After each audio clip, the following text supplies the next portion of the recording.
Now we ready. We on. Live. Action. Yes, sir. Word. Back. Godcast. Godcast. Yes, sir. It's for real. In the building. Yes, sir. Nation of Islam, Moore Science Temple. At the same table. Boom. Chopping it up. Doing God body business. Why don't you open it up, brother? It's game Yes, time. sir. Yes, sir. Kingship. Position of prayer. All I seek the refuge from anxiety and grief. I seek the refuge from lack of strength and laziness. I seek the refuge from cowardice and ungodliness. I seek the refuge from being overpowered by debt and the oppression of men. O Allah, suffice thou me with what is lawful, and keep away from me that which is prohibited, and with thy grace make us free from want of what is besides thee. O Allah, give us good in this life and give us good in the hereafter, and protect us from the fires of sin. Ameen. Yes, wow. Yes, sir. Yeah. Yeah, last week, I was thinking about this probably like a couple days after last week's episode. But I think you mentioned, like a comment, you just mentioned that all of us are from the hood. And I wanted to say, that's true. I'm from the whitest places on this planet, bro. Yeah, I grew up around white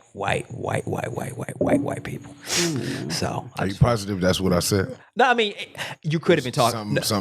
Okay. To be honest, I didn't have a mic, so you could have been talking to the brothers that were actually. Because you grew up in the hood a little bit, right? Yeah, I grew up in both. I grew up in the hood and the suburbs. Yes, sir. Right. Yes, sir. Likewise. No. Yeah. So I just want to mention, it's like, we've been around. You know what I mean? Word. And I thought about that, and then it made me think about my upbringing. In the whitest suburbs. So it was like Chino Hills. So Inland Empire out here, Chino Hills. Word.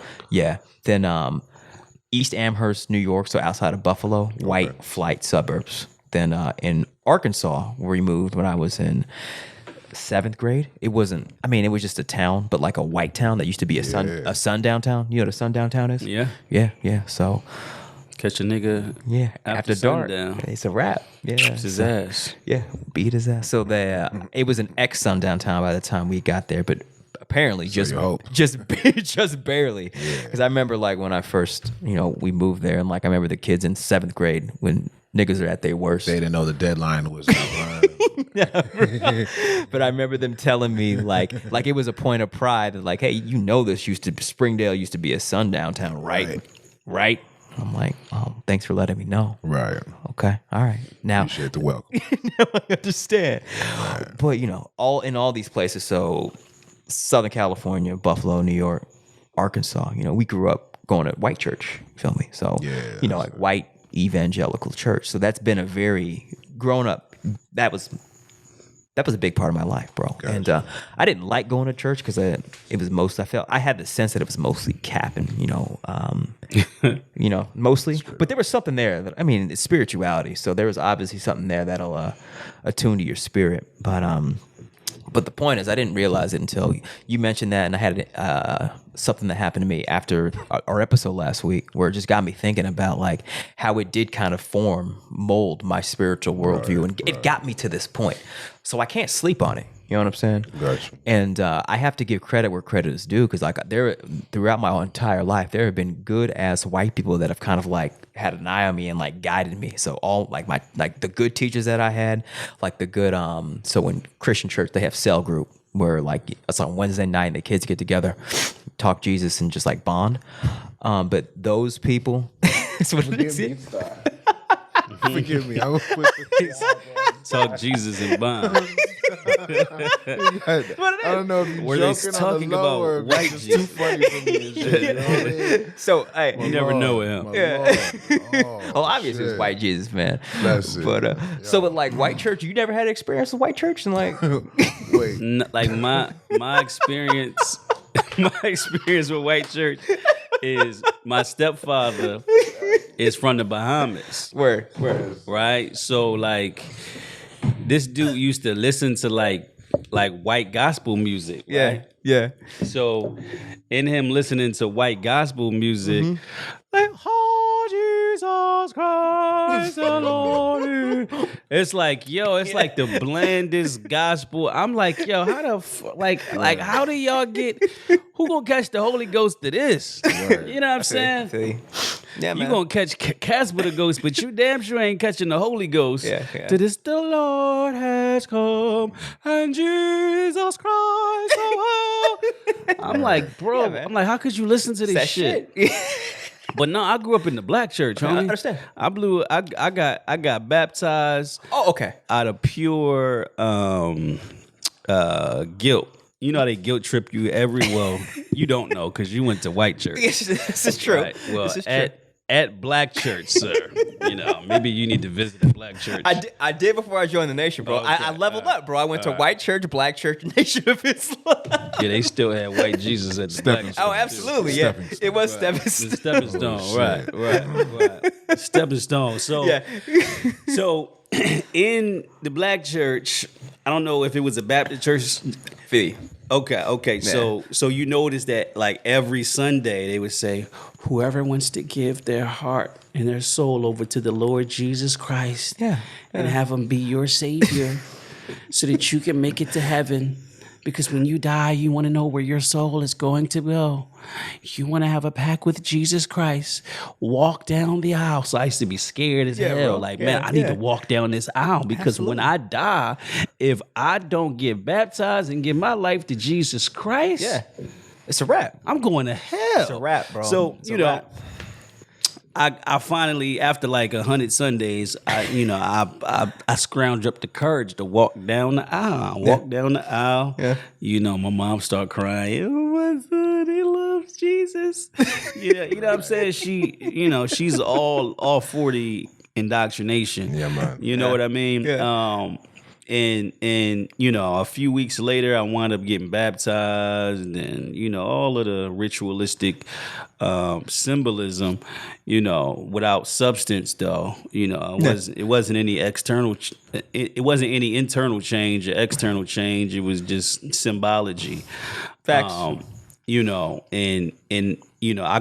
was in a choir growing up. Yeah. Imagine Abdul Muhammad is coming to sing the solo. Like, nigga, you supposed to be at the mosque. The wrong building, bro. Right.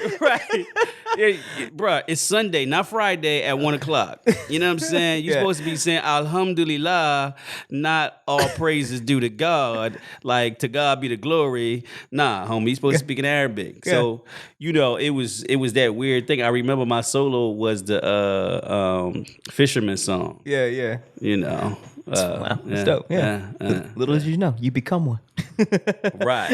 Exactly. Facts, man. Exactly. Yes, sir. Exactly. Yeah. Exactly. Yeah. Yes, sir. Yes, sir. We're fishermen in the nation. That's what we call fishing when we go out and with the Final Call newspaper, go fishing for our people.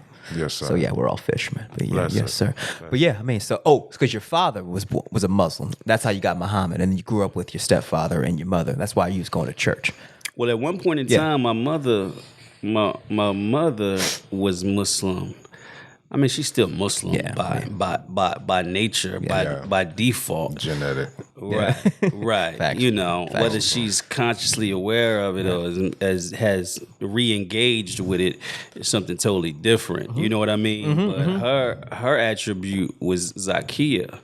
And still, my uncle still calls her Zakiya because my uncle was, was in the nation as well. Your dad's brother. No, my mom's word. brother. Oh. So my mom met my father through my uncle. Yeah. Right. So my father, like many black men, found Islam in federal incarceration. Yes, sir. After he robbed some banks. You know what I mean? Yeah. Him and my cousin. Yeah. My second cousin, his first cousin. And at that point, he went into prison. It's an interesting story. He went into prison. He became Muslim. And he started reading all these books. And he found out that the prison was supposed to be spending a certain amount of money on each inmate, and they was undercutting how much they was paying, and they was keeping the bread. So he actually checkmated them and made them cut every inmate a check. That's what's up. And he realized that they had money for programs like colleges and stuff like that, to where in federal incarceration you could leave the prison to go to college. Damn. And they had to take you. Damn. Because it's supposed to be rehabilitation. Yeah, Right. supposed to be. Right. Supposed to. And the feds, since the feds, where he was at, you know what I'm saying, when you rob a bank or something like that, you know what I mean? That's like somebody, to them, it's like embezzling. Right. It's like embezzling $5 million or something. You know what I mean? Yeah. You know, so he was at Club Fed, basically. There was in like dormitories. Oh, nice. You know what I mean? Yeah. And he also learned a nonprofit game. So when he came out, he started the largest nonprofit in Philly in the 80s. He was getting millions of dollars worth of grants in the city of Philadelphia. He had the first video store on the street called South Street before Blockbuster. Yeah. You know what I mean? Yeah, My mom had his and her Beamers, and my mom got pictures with furs on and all. Yeah. You know, he just fell off. Yeah. You know, he fell off, started getting the money, stopped deaning, you know, fell off the Sarasta Mustaqim, the straight path. Yeah. And he started snorting. And understand. he got cooked on crack. You Damn. know what I mean? And then, you know, him and my, you know, he wound up poisoning my mother. You know, I kind of suspect it was him and my uncle, because, you know, from you know, little tidbits that I hear. But you know how it is, you know what I mean, coming from the ghetto, coming from nothing, getting a little bit of civilization, but not becoming civilized. Facts. The 80s was crazy too. Right. The 80s was crazy. People really didn't know what they was dealing with. You know what I mean? And then they pulled back the weed and introduced crack cocaine, and people was getting involved in something that they didn't know really what it was. Yeah, yeah. And you know, ironically, you know, I believe my father would have been a millionaire. Yeah. You know, if it wasn't for drugs. I feel you. You know what I mean? Yeah. And him getting off of his dean, because this done happened multiple times, over and over again. Understood. Where he's risen and fell and risen and fell, and that's, you know, and that's really the testament of, you know, black people in America. You know what I'm saying? We rise, we fall, we rise, we fall, and it's difficult for us to get over that hump. Facts. You know, and mainly it's the low self-esteem, it's the perspective that we have ourselves. Yeah. You know what I mean? Yeah. But yeah. Yes, sir. What I was gonna say, remind me to come back to what you said, because I was waiting to respond to that. But White Christian church? no. where that began at, you said, what did you say? I said that we grew up, that all of us grew up in the hood. Yeah, you said, we grew up in the hood. Okay. You said, I think all you said was like, we grew up in the hood. That's what you said. Yeah. All right. Just remind me to come back to that. All right. Yeah. And what's the last thing you said right now? Up and down. The up and the down of us in the black community. Okay, yeah. You said, you know, the thing is about self-esteem. I think you said Right, confidence or self-esteem, whatever. You know what I mean? Yeah. A big part of that is like, actually, I'm gonna lay it straight. You know what I mean? Because our community has this really, really, you know, twisted. A big part of that is actually being the community. You know what I mean? Communication through unity. You know what I'm saying? So like, a man could be in that position, or a woman could be in that position that has them faltered or altered. You know what I'm saying? From the inside, every day they know exactly what it is, but they can't reach it. You know what I mean? They know exactly what's right, but they feel like whatever, what's gonna happen if I do that? You know what I'm saying? Yeah. Because there's not a support system for that.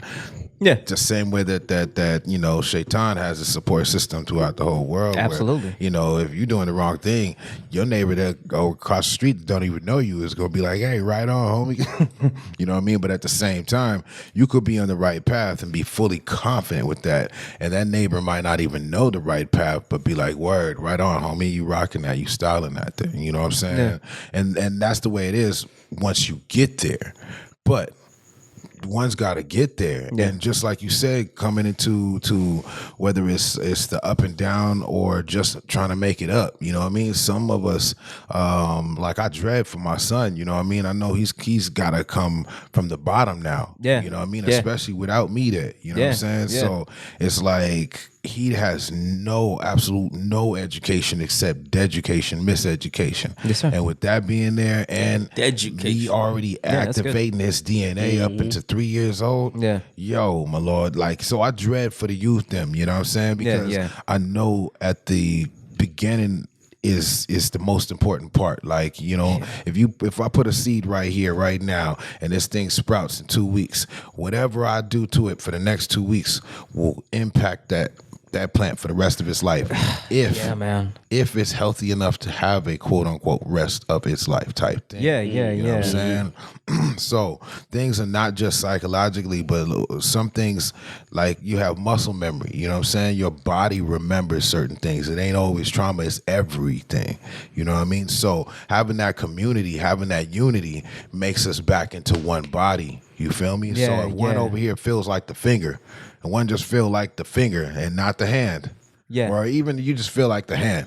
But you don't feel like the arm. Or maybe you feel like the arm. Word, you the arm. Yeah. But you don't feel like the whole body. Man, yeah, that's real. Or connected to the whole body. I could be the finger. Yeah. I'm good at being the finger. Yeah, absolutely, Just make man. sure that I'm connected. Facts, man. Because what I'm coming back to. Facts. You know what I'm saying? that's So real. when one's is out there in those situations, especially with the trauma of the ups and downs of incarceration through narcotics, you know what I'm saying? Because Yeah. that's they shit. That's their program. They set that up for your pops to fall in that trap. Yep. Let it have been the 70s, you know what I mean? Your pops would have seen that from a mile away. But they set that up. You know what I mean? They set that up. They set that up, bro. That was just the same way they set up hippies and the Panthers in the 60s. Yes, sir. You know what I'm saying? All of this it was a little bit beyond the psyops. It was a straight up operation. Yeah. You know what I mean? So with the psyops. Yes, sir. So Yeah, that was the Iran-Contra scandal.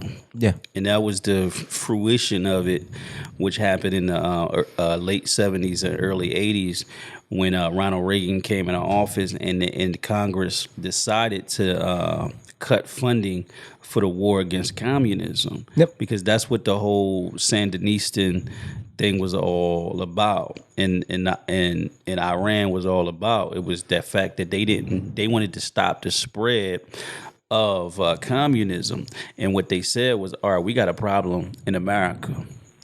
Conscious black people. Yeah. And conscious black people, some of these conscious black people are becoming politically, socially, and economically aware. And if we allow these things to occur and to happen, then the inner cities that are overrun by black people will be controlled by black people. Yeah. We won't be able to continue to colonize the inner city and extract this wealth for us, because the white community has two streams of income. Really, it has about 2.5 combined. Everybody else that's combined, and what they spend, with the white community, they don't spend their whole with them. The Asians don't spend everything with them. Yeah. The Hispanics, the Arabs, but they do spend a portion. But we as black people, we spend 98% of our money with white people. Yep.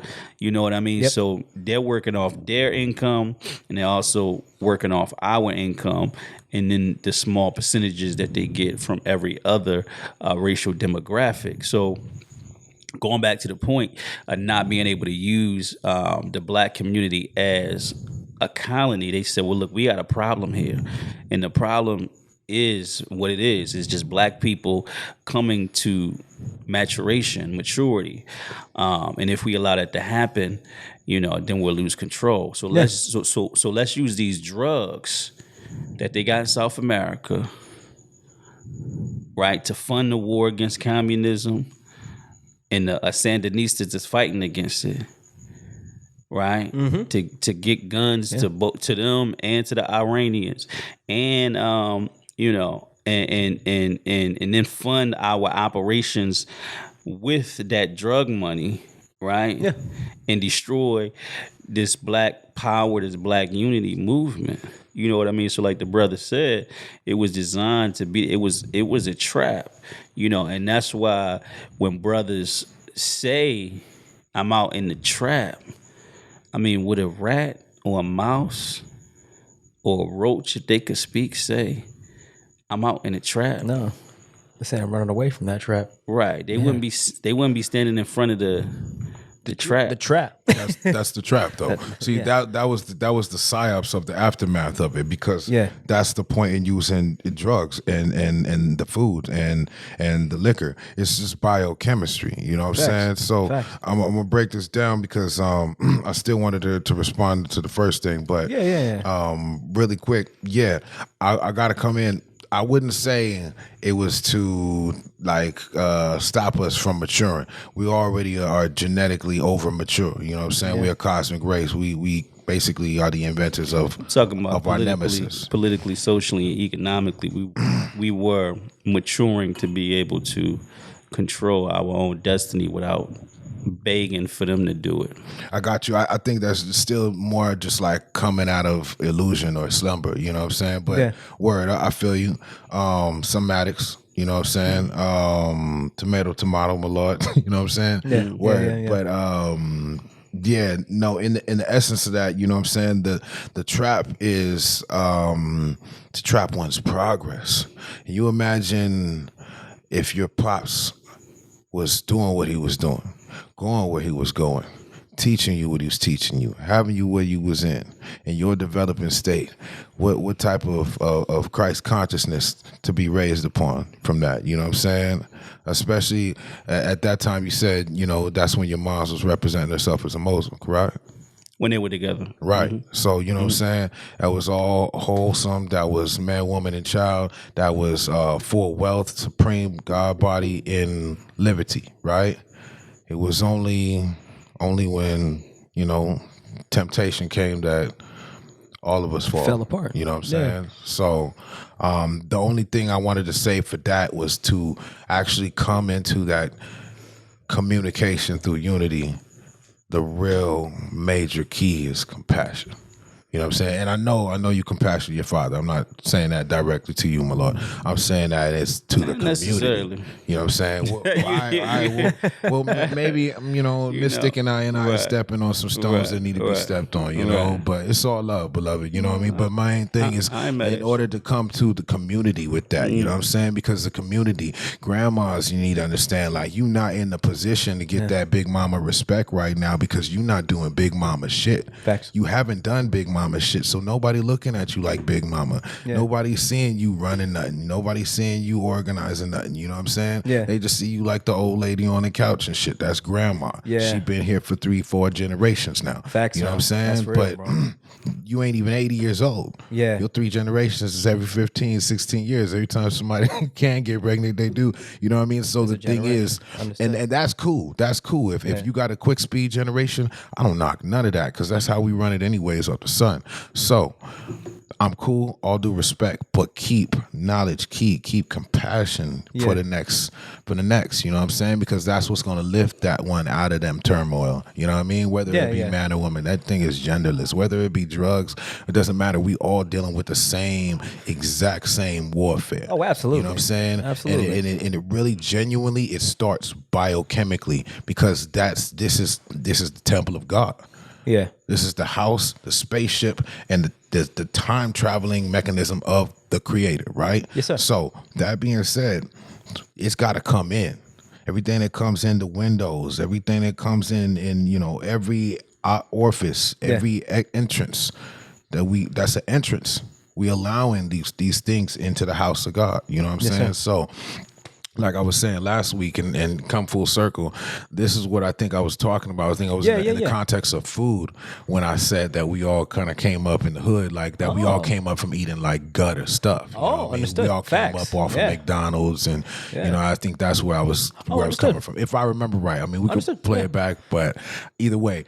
So that's what, same thing, you know what I mean? We all came up off of this warfare food. Absolutely. We didn't come up eating properly, you know what I'm saying? And I think this is the same thing. Like you see him going hard with this jab. Like, oh, you need this jab. You need the second jab. Pfizer, Johnson, Booster. all these, yeah. But what going on with them boys over there in the Amazon? What going on with my man's over there off the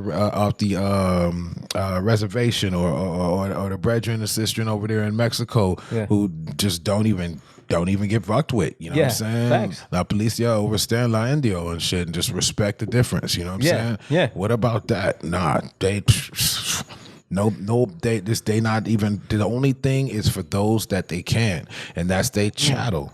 They political chattel. So, you know what I mean? Yeah, the colonized even. Our whole thing is to really, for those of us that know, is to have that utmost godly compassion for those that are in turmoil, especially those that are in turmoil that don't know. You know what I mean? Yeah. Because that's the only thing that's really going to bring ones out of the turmoil. A lot of ones need tough love, but it ain't going to accept it without the compassion. You know what I'm saying? Some people may never come out of the turmoil. This is and facts. without you understanding, overstanding why things are the way that they are. Absolutely, bro. You know, I had a conversation with my sister, and both of my sisters don't talk to each other. Understood. Now, my one sister, she's done things that people who are your family shouldn't do. Understood. Right? Specifically to the other sister? To the other sister, to me. To the whole fam. But I'm telling her, I'm like, this is bigger. I know you hurt, right? Now, when you the bigger person, you have to take the high road. Yeah. Now, we can sit here and we can talk about what she's done. But if this is about the family business. Yeah. Right? Nobody, let's just be honest, nobody can take advantage of you if you destroy the naivety that's inside of you. Yeah. See, you were naive. You see, it's not her that like you have to forgive. It's you that you have to forgive. Yeah. It's the part of you that would allow an individual that you knew had issues to trust them with a certain obligation in your life to do something that they don't have the ability to do. And if that was loyalty, if that was love, if that was trust, if that was whatever it was, you should have known that they don't have that capability. Yeah, so you don't allow them to even come into a situation to where they got to prove that they don't have it. Facts. You know what I'm saying? Absolutely. So like, and I'm like, me as a man, I can't adopt this attitude that you got. Yeah. That's great. Because I'm the head of this family. Yeah. Ain't none of y'all married. Yeah. My mom, my sisters, none of them married. Understood. You know what I mean? Yeah. They both got children. Yeah. I said, well, what kind of man would I be to sit back and agree with you about the issues you got with our sister? Right. When I got the same issues. Yeah. But I gotta put that shit to the side because it's family business. Absolutely, bro. And the man is supposed to run and handle the business. Yes, sir. Right? So Yes, sir. so you know, I don't hold a I wrote, it was her birthday recently, and I sent her a card. And I wrote in the card, the only part I remember is I said, no matter what we've been through in life, right? What I perceive that you've done to me, what you perceive that I've done to you, whatever it is that you've done to me, know that it's so small that it will never destroy who you are. Yeah. In the bigger picture, in the bigger scheme of things. Facts. You my sister. Yeah. See, that part right there, that's compassion. That's what I'm saying. You still coming with the tough love. You still with the heavy masculinity. I'm not stepping off my square.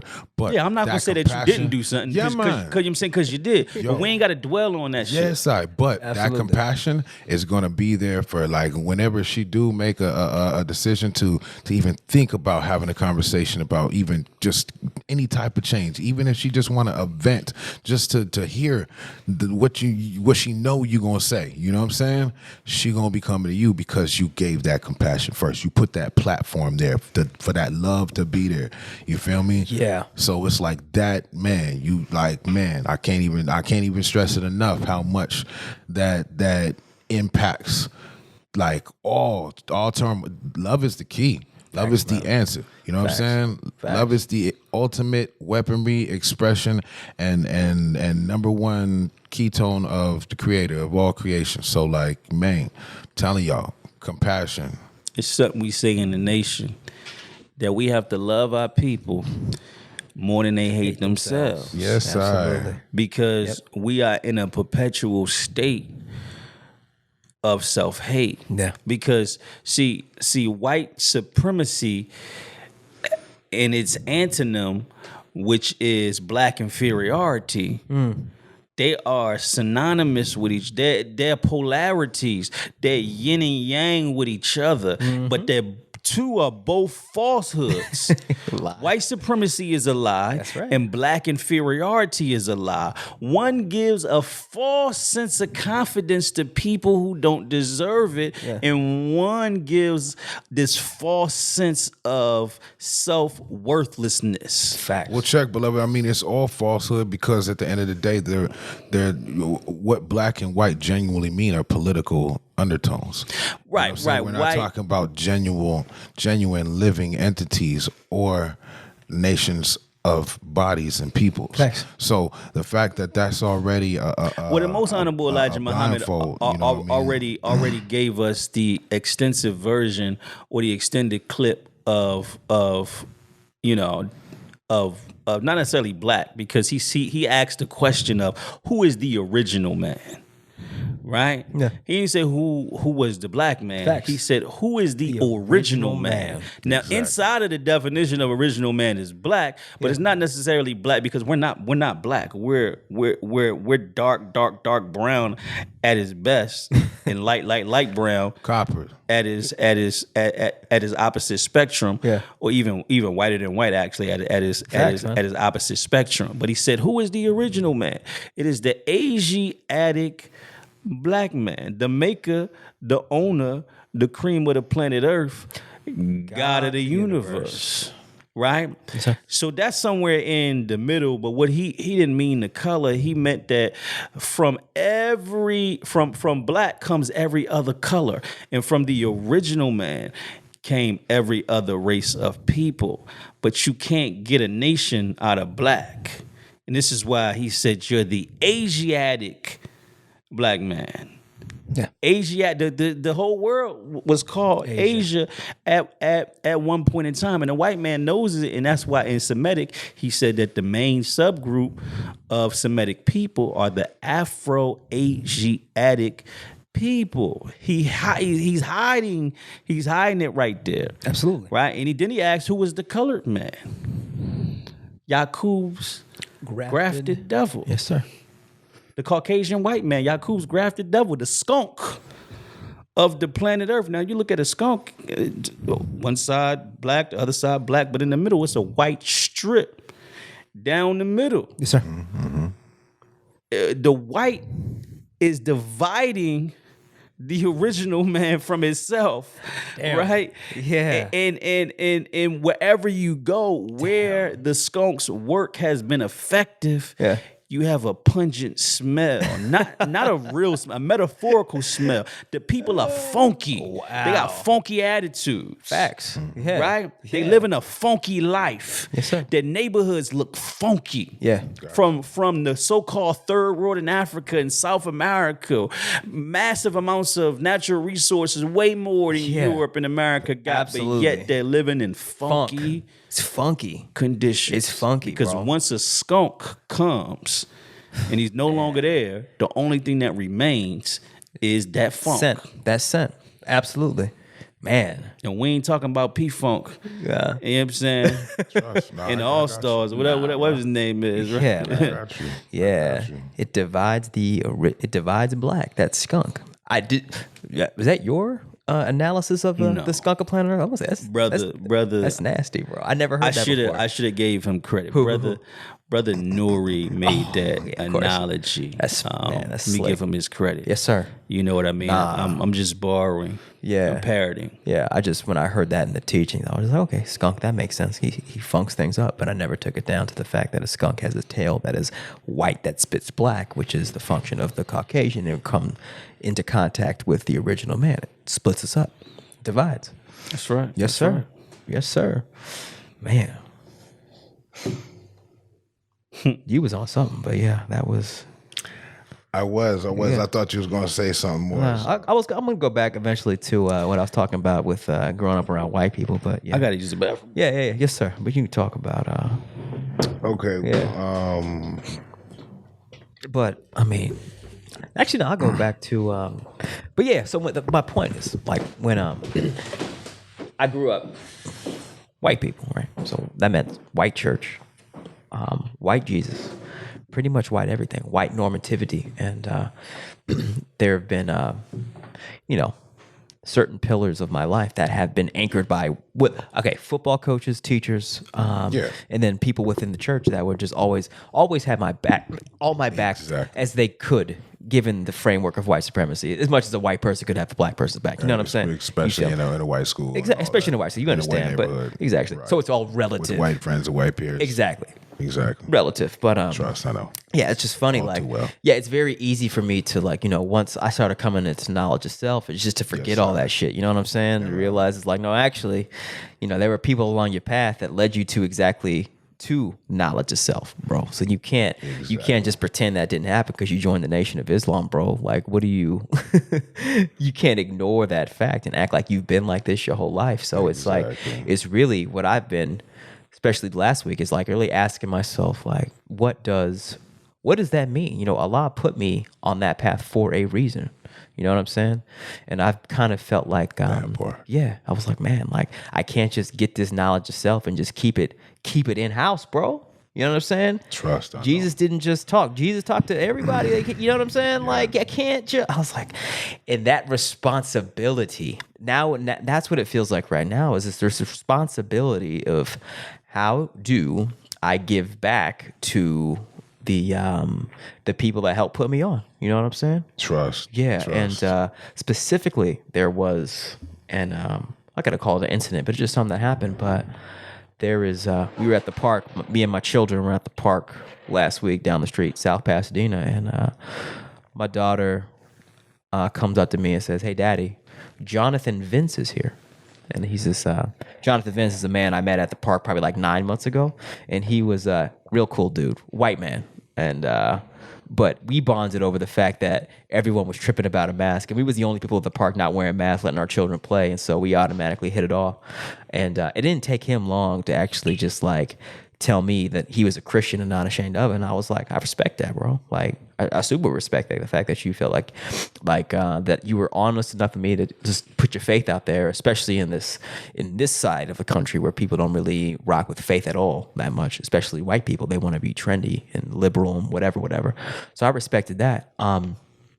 So we built this relationship these past like 9 months, just like text to each other. We talk Christian, we talk the Bible, you feel me, a lot. And it's like it's a very healthy relationship between two men. You know what I'm saying? Sure. He both got 3 children. He's married to a beautiful sister, Dominican, and they go to like this evangelical church around here. But that has been really vocal about the vaccine. Right. Grace Luth. I can't remember the name of the church. I wish I could give them props. But yeah, we just had conversations, particularly around the time and around Jesus in his ministry, and specifically around.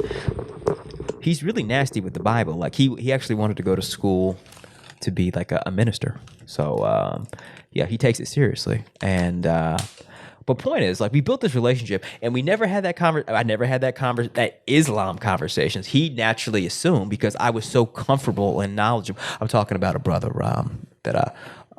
white man that I'm friends with that I met at the park this past weekend, which got me thinking about my relationship with white people in totality. If he's really serious, he's a brother in faith. Facts, exactly. Yeah, but just not race. Exactly. Yeah. Even though we're not really a race of people, but anyway, that's what it is. Get down to technicalities. But yeah, so yeah, we built this relationship, right? And we just shoot Bible verses back to each other and have good conversation. But we never had. He assumed that I was a quote unquote Christian, like he was. Like I was going to church still, doing the quote unquote Christian ritual stuff, right? And identifying specifically as a Christian. So he made that assumption, and I never like checked him. Right. I never said anything, and it never came up because all we was talking about was just truth and talking about Jesus' ministry, talking the Bible. You know, you don't got to be a Christian to talk that. But my point is, I ran into him after the podcast, I think on this past Saturday, and we started talking. Usual conversation about modern times, what's going on with this vaccine. He's giving me advice on where to get ivermectin, go to Mexico, pick up some work. He was like giving me good game. And he's nice, bro. He's nice. He homeschools his children. You know what I'm saying? Like he's not with it. He's not with it, bro. So given that, like I can't write him off because proper allies all day. All day, bro. Proper all day. And it's like if you're a man of faith and you living on it and you making sacrifices, I gotta respect you, bro. Straight up. It's the old school saying, man. What is it? A man that stands for nothing will fall for anything, right? Absolutely. But if a man stands for nothing, I cannot stand with a man. Yeah. You know yeah, I mean? man. So absolutely. It's like, if that's what you rocking with, you know what I mean? I could rock with you. You know what I'm saying? Absolutely. The Holy Quran says that if you a true Jew, a true Christian, a true Sabaean, and a true Muslim, you will have your day with your Lord. And I would judge each nation by the book I have given them. Ooh, and I've sent each nation a messenger and a warner, some known and some unknown. Yeah.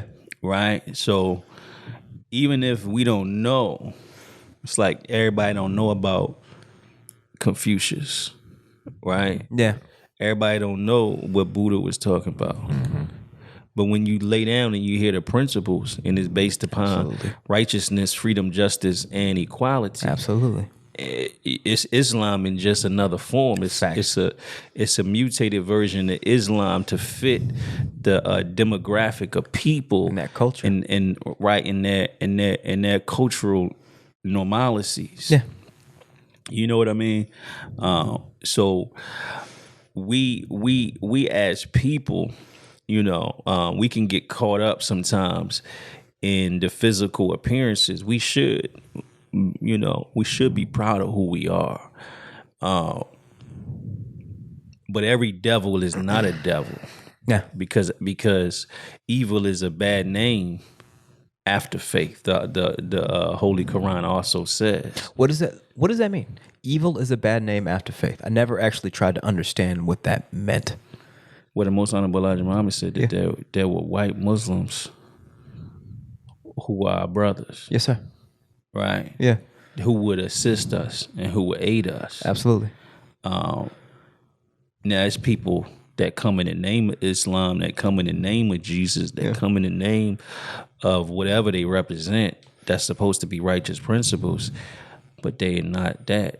Yeah. That you know, just like we taught that they use Jesus to shield their dirty religion. Absolutely. Which their religion is Satanism. Facts. Has nothing to do with Jesus. Yes, sir. You know what I mean? Yeah. And so the reality of the situation is that everybody's heart, everybody's soul today is being weighed on a scale. Yeah. You know what I'm saying? God really don't care what you look like. He care what you do. Facts. But we know that they have an inclination, an inclining. Yeah. Right? Just like each planet has an inclination towards the sun. Yeah. But it's different. Yeah. Based upon its distance, proximity, its weight, its size. You know, but every planet is orbiting around God. Everybody is orbiting around God, but everybody ain't with God in this part of God's plan. Yeah. You know what I'm saying? You know, because even the devil is a part of God's plan. Absolutely. But anyway, going back to what we were talking about. Yeah. You know, that individual, you know, if he's real and righteous, then, you know, he's your brother, just like Father Flager. Absolutely. You know. Yeah. is our brother, but more importantly, you know what I'm saying, a minister's brother, because they're personal friends. Yeah. And he's taking heat, and he bears witness that Jesus is black. Got a big old Jesus, black Jesus in I didn't know that. in his church, and bears witness to the divinity of the minister. Oh, yes, sir. You know what I mean? Yes, sir. Understood. Yeah. Because any man that can stand up for over 64 years in the belly of the beast, longer than anybody who has ever stood against Babylon, the machine, the white man, the devil, Satan. Yeah.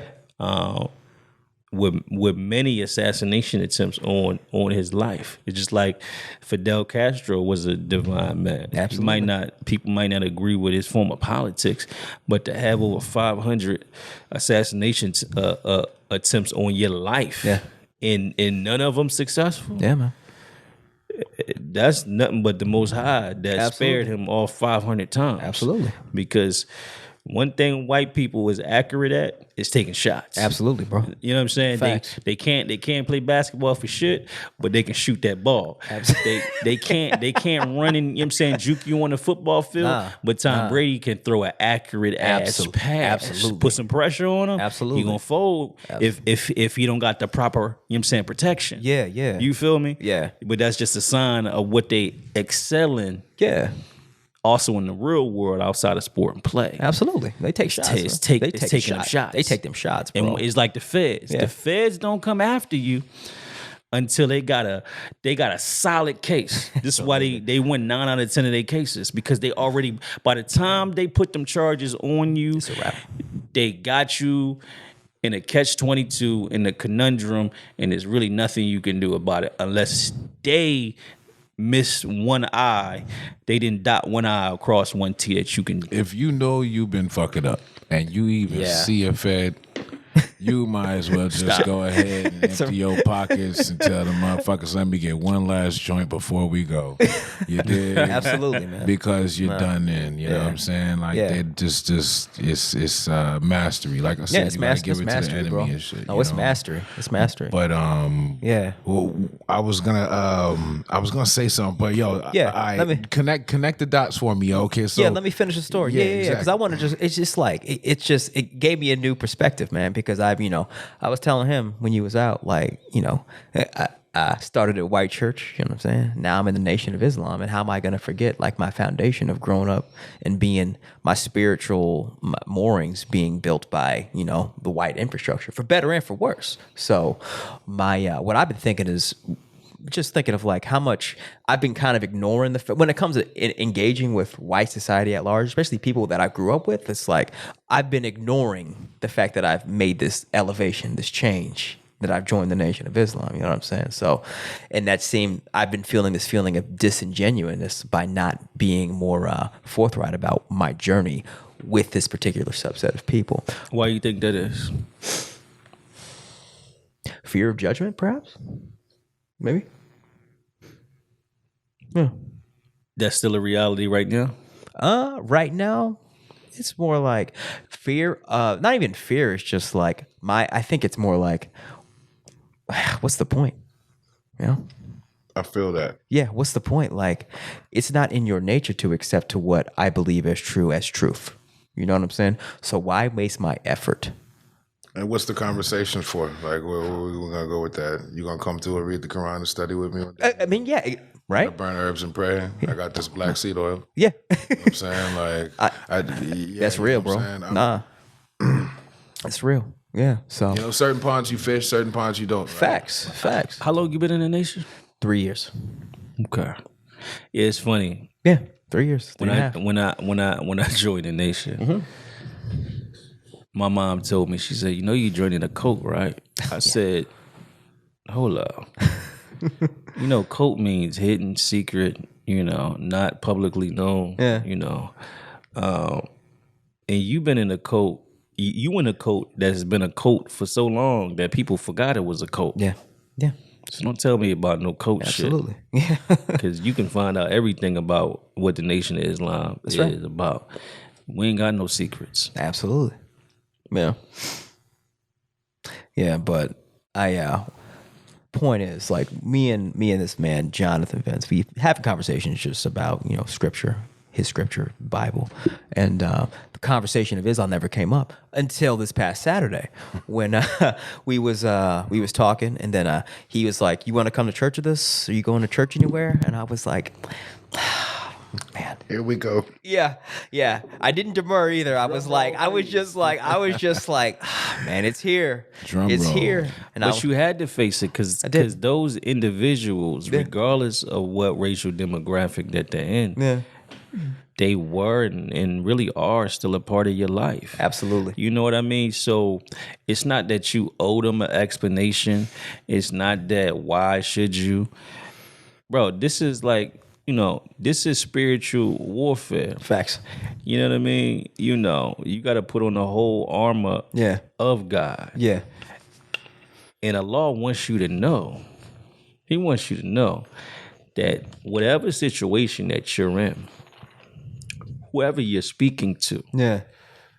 whatever they think is the superior information and knowledge, Yep. That part. that he's given you the key. On this man have I laid the key. Facts, bro. You follow the man Facts. that the messenger of Allah laid the key on. Absolutely. So you have, Yeah. by following him, you Yeah. also have the key. Yes, sir. So it's not, they can't block, they can't recruit you back. But see, you have to learn that. You know what I'm saying? About you. Yeah. So it's not that you want to battle them. It's that you're going to see how strong you are. Bro. Absolutely. Yeah, man. And how easily you can smack down what they have to say. Absolutely. Yeah. And the thing is, it didn't. But even, with grace. yeah, with grace, it wasn't Not even like your tweets on Because you's a wild dude. Yes, I am. But it wasn't. But the good point. It wasn't like my tweets on the internet because I had. I need to, you know what I'm saying, report you to you, you know what I'm saying, brother Shabazz, your lieutenant. Look at this brother's social media page. This nigga's tripping. Make sure you don't put your bow tie on you know what I'm saying, in your suit on your page yet. 'Cause, you go to some civilization training classes for a second. I understand. But yeah, so he eventually pressed me because he was like, where you going to church, bro? And I was like, I was just straight up, I was just like, man, I'm Muslim. And then as soon as I said that, brother was like, did he know? No, he didn't know. Oh, okay. I mean, I told him my name was Adam X. Like, first thing I told him, I was like, hey, my name is Adam X, man. And like, he didn't question me. I was like, I assumed that people. He didn't get it. He didn't get the memo. Yeah. He didn't get the memo. But apparently, he got the memo. That's cool. Black Lives Matter. Yeah. So apparently, he didn't get the memo. no. So and then I said, oh yeah, I'm Muslim, bro. And he like stopped for like 2 seconds, and he's like, but. What about something not like as salty as I sound right now, but he was kind of like, but what about all that Jesus talk? You know what I mean? It wasn't like how I just said it, but that was the sentiment. He was hurt. He was legitimately hurt because he had made the assumption that he was talking to a quote unquote fellow Christian brother, and I was out here capping, acting like I was a quote unquote fellow Christian brother. But You wasn't capping. I wasn't- You was rocking with truth. Exactly. And look, this is what I was trying to wait for you to finish because I wanted to bring it full circle to the you know what I mean? Like you have a lot of like I said, misinformation just flying around in just the whole world, right? Not just the internet, just period, all throughout even ourselves, right? Yeah. So you have people under the impression that, let's be real, Christianity, Islamism, Buddhism, Taoism, even the Orishas, right? Yeah. You know what I'm saying? You have people actually thinking that these are religions. Yeah. And it's like, no, these are lifestyles. Facts. These are ways of spiritual lifestyles. That's facts, man. And practice of mastery, right? Facts, man. So, even down to martial arts. Yeah. You notice. Yes, sir. You know what I'm saying? So, the essence is separating that which is religious from that which is dogma of things. Absolutely. You know what I'm saying? So when you're dealing with the truth of things, that's the religion, bro. Yeah, that's facts, the man. truth. You know what I'm saying? I religiously seek truth, just the same way I religiously drink water. I religiously burn my herbs and sacrament. I do these things religiously. Yeah. There's no set of book or guidelines that I'm gonna fit under or a box check I can do under this. You know what I'm saying? Yeah. And if there was, it wouldn't be that anyways, because I'm over here on the source, truth, love, truth, peace, Facts. freedom. You know All what I'm day. saying? All day. Justice. So those things are the religion. So you wasn't capping at all, and that's why I was trying to, you know what I mean, leave you with the proper foundation for that. Like, yo, you're not dealing with nothing. You don't need to have that conversation like, oh, well, you know what? Actually, brother, I'm Muslim. You know, it's Yeah, right. it's like what for? You know what I'm saying? Yeah, like what we for? build it on the truth. Now, if that question comes up, we can bond. I'm still gonna stand on my square. I'm gonna give you the truth. I'm gonna give you the facts because that's what we're running this for, is the facts. Facts, But I'm not sitting here trying to get cozy with you and make you comfortable with me, nor am I trying to make you uncomfortable. The whole thing is just about communion, and if that's what the conversation is about, I'm not gonna sit here and talk to you about the Lakers game and then be like, hey, yeah, you know what? Yo, check this science stuff from the Moore Science Temple of America. That's not even on the table. It's not. It's Yeah, not on the it's not- table. it You doesn't fit. know what I'm saying? Absolutely. So it's like, it's rhythm, bro. Absolutely. It's rhythm. You know Absolutely. what I mean? Everything Yeah. is rhythm. Yeah. Yeah. You know, just play your part in the choir. Be ready for your time when it's time to sing. And it was that time because I couldn't just. I'm not gonna lie. You know what I'm saying? I don't have to lie. But he pressed me. I didn't even say press. He genuinely wanted me to go to church with him. You know what I'm saying? And which is cool. How am I not gonna like? Beautiful invitation. Yeah, absolutely. So Sincere. I was like, Very I sincere. respect that, but bro, it's like essentially what I tried to, the conversation I'm going to is like, bro, I'm becoming church. I am church. You know, I'm walking the path of the Jesus you say you follow. You know what I'm saying? So that's eventually where the conversation, like, it went to there. And that's when it got real, because that's when he started really looking inside of himself and being like, oh man, he's not capping. He's telling the truth, and it's making me uncomfortable. Yeah, you don't know what to do. I can't check a box on you? What do you mean? I can't check a So box wait. on you. Facts, bro. Yeah. Yeah, and what you're saying to me is truth, and it vibes exactly what I believe. I don't know what to. And he wasn't mad at all. It was a civilized. Yeah, he was shocked. He was shocked. Yeah. He was like, I would say, like, when he first heard the word Muslim, he was like, I guess maybe scared and a little bit hurt. Right? To be honest, I gotta be honest. And then once I didn't attack, and to answer your question about like me being hesitant is why, it's like, I'm not trying to have a debate over God with you, bro. You feel me? You know what I'm saying? But as soon as you go to a Christian, mention Islam, they get in battle mode because they feel that's their duty. You know what I'm saying? A lot of the time. So what's the misinformation? You know what I mean? Yeah, because you have one dogma versus another. Plus, Exactly, they don't know exactly. what real Islam is. You know what I'm saying? they're operating on bad information, on quote unquote Islam. I wouldn't even say it's bad info. It's bad misinfo. It's bad misinformation. Dig? It's all of it. Straight. All of it. So I guess I had apprehension in confronting that reality, that I know that given just him being a circumstance of being a white male in America, you're operating on bad misinformation about Right. what Islam, which is just truth. That's it. And the order of the universe. That's all it is. That is all it is. So, but like, it went from him being like, oh man, I thought you were a Christian, to like, oh, but what about, Jesus? How to like genuine curiosity is where he went to. Curiosity is like, how do you reconcile Jesus and Islam? The seed starts to grow roots. Seed was because planted it's right already there. been watered. Yep. That's the whole point. Why Exactly. like ones might already be watered with that. And so they would come with those questions. Ones might not. Ones might just be nosy and like on that country shit. Like, so what are you? Like, shit. You know what? I'm not one of you guys, but I'm still down with love, truth, peace, freedom, and justice. You know what I'm saying? Yeah. You down with that, right? And Yeah, I guess. You like hot dogs? Like, nah, I don't. But I cook. yes, sir. You know what I'm saying? Yeah. It's just finding the meat and ground. And something that I wanted to, that's why I asked you to come back to it, because the main thing was like, I was the one last week also that said, I still don't play with colors. Yeah. Whether we're talking about you. with women last week, you know what I'm saying, That was or you. whether we're talking about with neighbors and friends or whatever. I think that's the utmost illusion that we have because Absolutely. it's all us. It's Absolutely. all us. It's all us. So Facts. at the end of the day, Facts. it's dealing with what the consciousness is. You know the fruit by its seed. Facts. The seed is in the Judge core. a tree by the fruit that it produces. Absolutely. So, if man is over here with the core, and I can see the seed of this entity is upright, and righteous and true. That's right. What's the matter if you walk on three legs or one or two or none of that? You know what I'm saying? I don't care if you black, blue, polka dotted, came out of a spaceship or crawled out the ground.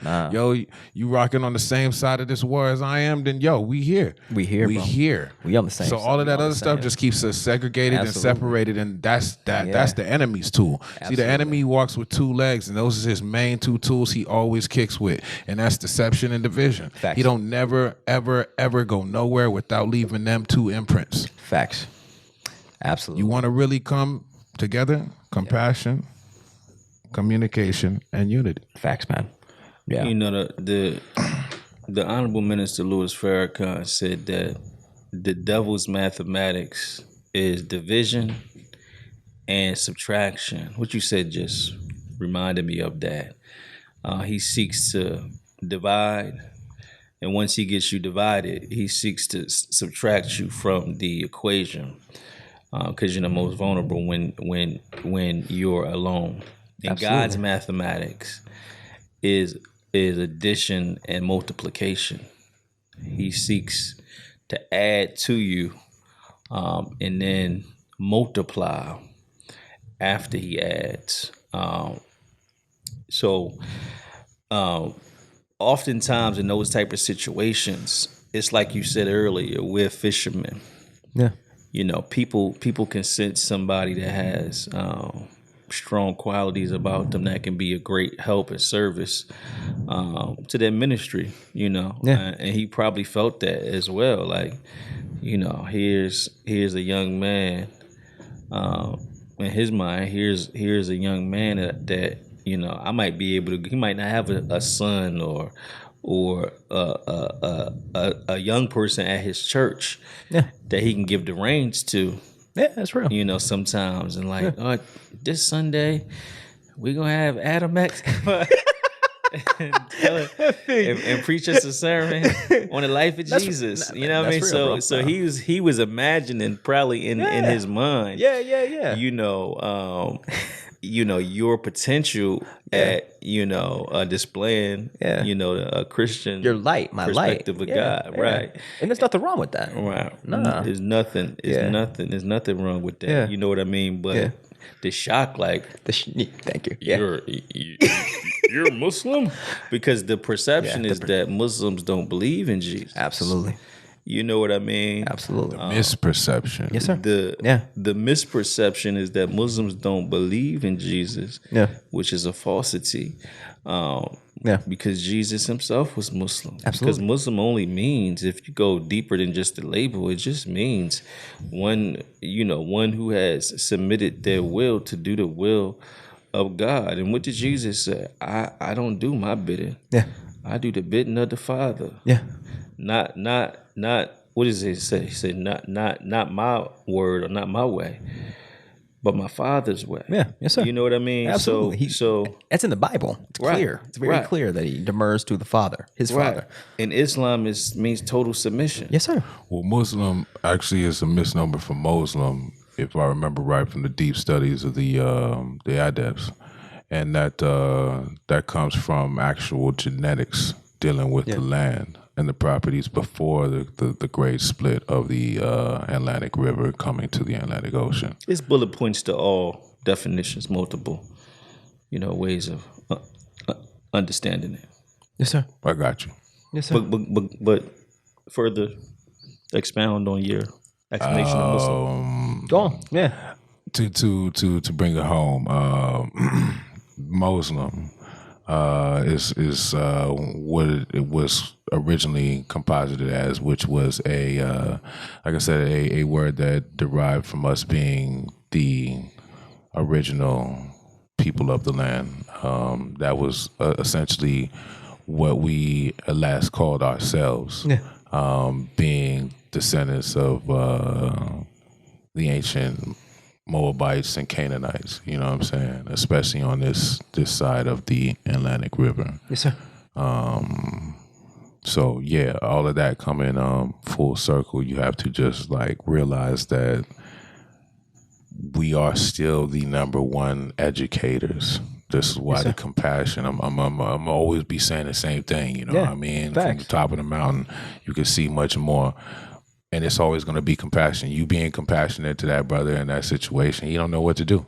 His curiosity is going to lead him to. Was it compassion what I exhibited? Utmost. I understand. Huh. Well, there's no playbook says one has to be humble, especially with knowledge. Yeah, facts. You know, especially with knowledge of truth, and righteousness, facts, and purity. Yeah. No, this. Yeah. Talk to the angels. They run around with swords of fire. Absolutely. Yeah. At minimum, you dig? You understood. So, like, very, very, very much compassionate and playing that. And like I said, even like. You're still in your mind. You're still playing it like, oh well, like it's the white guy, and it's like, no, it's just that's baby bro. You know what I'm saying? No, for real. That's baby bro. That's kind of what it felt like, dude. To be honest, that's what it felt like. Not to him, but to me. Yeah, of course. Regardless of age, regardless of any of that. He's probably, to be honest, he's probably like, to perspective, he was probably, I'm 33. He's probably like 37, 38, 38. Okay. So he's around. Yeah, but no. See, but continue. I want to give you the full development context. is in consciousness. Absolutely. You know what I'm saying? And we know this based on doing the work. Yeah. Those that haven't even got to see where the work to begin the work. Facts, man. You know what I'm saying? Yeah. They don't know. So when they see ones that have done the work, it's like I look at a lot of these young rappers and these ball players, and it's like you have all these skills, right? But you genuinely need all of these rocks to shine. You actually do. You genuinely need these rocks to shine because you don't got nothing in the core. Yeah. The seed is just there's nothing in the seed. Yeah. The only thing that's been worked on was the external, the shell. Yeah. You know what I'm saying? And it's not even that the shell was worked on, but the shell was taught to do this work, to do more shit to appease other shells. Yes, sir. So you have, those that embody the creator of all creation. Yeah. And those that, the 85ers. Yes, sir. So, blind leading the blind, the empty, following the empty. It's a good word. And it, it's funny that you say that. You know what I mean? And that kind of reminds me of this Confucius quote. It says, instead of being concerned that you have no office, be concerned to think how you may fit yourself for office. Instead of being concerned that you are not known, seek to be worthy of being known. And a lot of people today with the whole reality show, I don't have to be known for any type of skill or talent. I just gotta act like I'm rich and ratchet at the same time. Bro, straight up. I don't even necessarily have to be rich, but I gotta be ratchet. Yo, have to, and I can entertain. Otherwise, I won't get rich if I ain't ratchet. Yes. Damn. Or I can date. I can date a celebrity, do a sex tape with her. Damn. And then I can pop off, or I can become. That's real, man. I can be used for my talent, or I could kind of be talentless, but I make catchy music that's like so shallow, that the puddle would dry up in 5 minutes in the sun. You know what I mean? No depth to what I'm saying. Yeah. You know what I mean? Yeah. Don't even understand what the person is saying when they saying it on record, but the beat is nice. Yes, sir. And I just sold, or you hit the social media lottery. You know what I'm saying? Yeah. Now Straight. you Instagram famous, you Yeah. TikTok famous, Bruh. but you have no quality, No substance. You bring nothing to the world. Yes, sir. Nothing. You know what I mean? Yeah. You still that seed that's sitting on, a windowsill. Yeah. You ain't even planted yet. And look, not to cut you off, beloved, but really quick, just perfect timing on this one. Go on. This is exactly what will connect last week to this week. Understand. This is why I don't deal with the division, because Okay. what is in its purpose and what will do the job will do the job. And will do the job willingly and happily. That being a woman, yo, it don't matter, yo. And I'm not saying that I'm just running around fishing for pale skins, my lord. You know what I'm saying? I know y'all's cracking jokes, but nah. Yo, the whole thing is just like, yo. We got at a this snow point- bunny crisis. yo, I'm gonna get Dr. Umar on you. Go ahead, yo. Hey, my thing is just like, word, like if anybody come through and like I said, you could see that the heart is pure, you know what I mean? Yeah. And that their work is thorough and that they thoroughly are there, like, you know when the creator puts something in your path for you versus when it's just temptation. Yes, sir. You know what I'm saying? Yes, sir. Hopefully we know, because I mean sometimes. Well, your discipline is up. I feel confident in you. So I mean, I've made this mistake. Sometimes our desire is to pull away from loneliness, and we're feeding off of the person's potential Islam. and not who they actually are. Ooh. Because if Man. are you married? Yes, sir. Right. So he's the only one that can qualify as somebody who in this conversation who has made a fruitful decision with a woman that's come out of it successful with a family, and still a maintained relationship. Mm-hmm. I know myself, I've made incorrect decisions, basing it upon a woman's potential and not basing it upon who this woman is. Bro. And when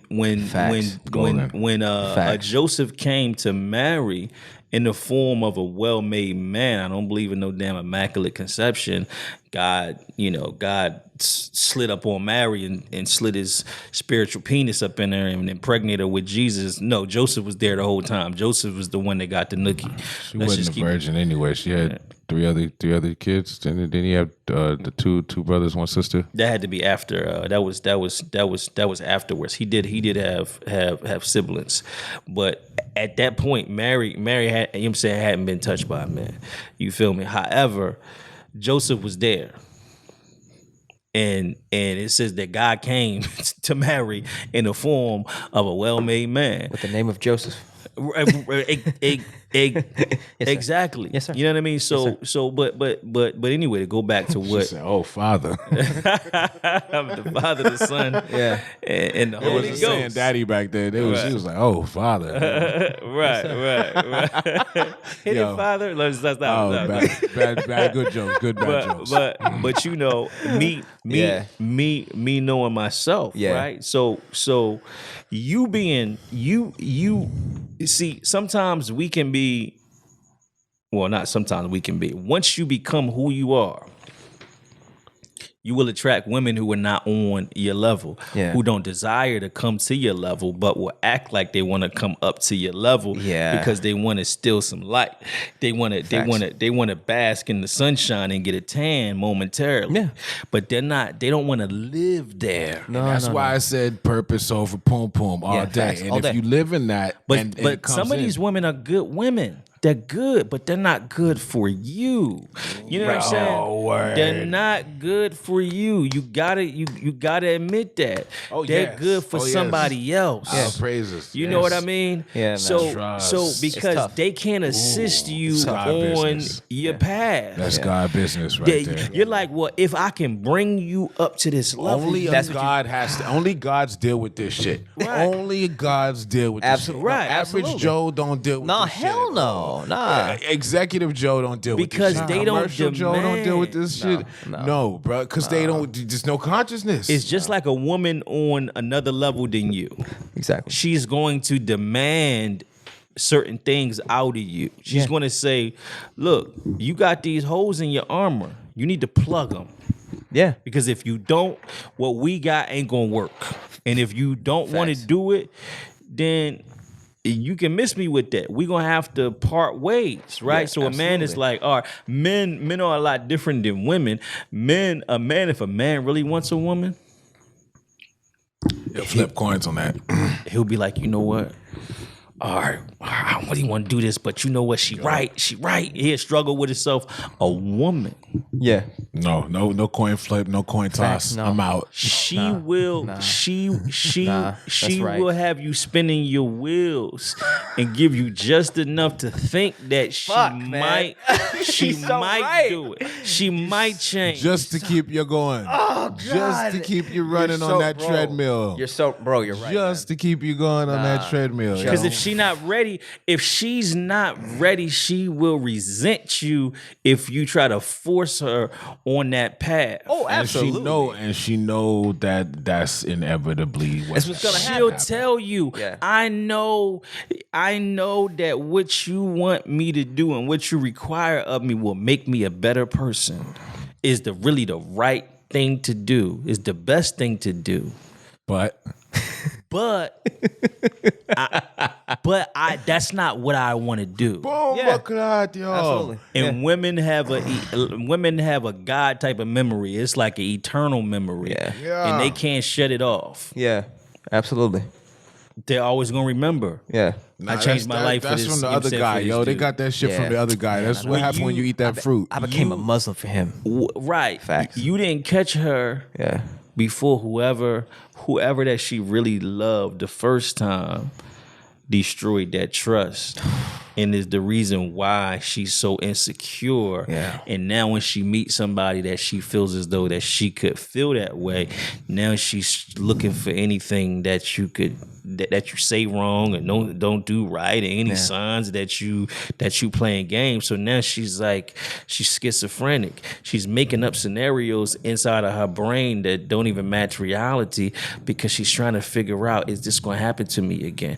And she don't even realize it. These are subconscious reactions because it's three things that changes you for, and that's repetition, association, and trauma. For a woman to fall deeply in love with somebody with no barriers, no walls up, when everything is out on the table, and for her to get played, it's traumatic. Ooh, man. Yeah. No. Facts. Man. It's traumatic. Anybody, shit. Yeah. Absolutely. For anybody, but men have it's harder for us to deal with it at first, but it's easier for us to adapt to it in the future, because a lot of the times men, even in relationships, I'm not this way, but I'm this way to a certain extent. Yeah. We'll deal with the BS sometimes that women say, and we'll ignore it. Yeah. You know what I'm saying? Yeah. To where they not like that. You know what I'm saying? Yeah. So we could be traumatized by a woman, and then we'll be like, oh, I see it, but I'm gonna just ignore it.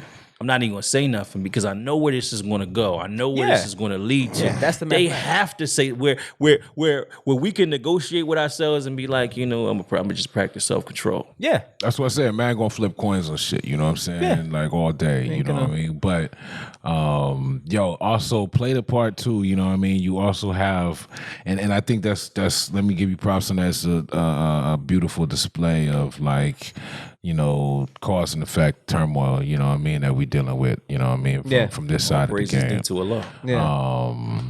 And like I guess the equal to the same side of that fence would be the women that grew up just being players and basically played themselves to the point where they have the same schizophrenia.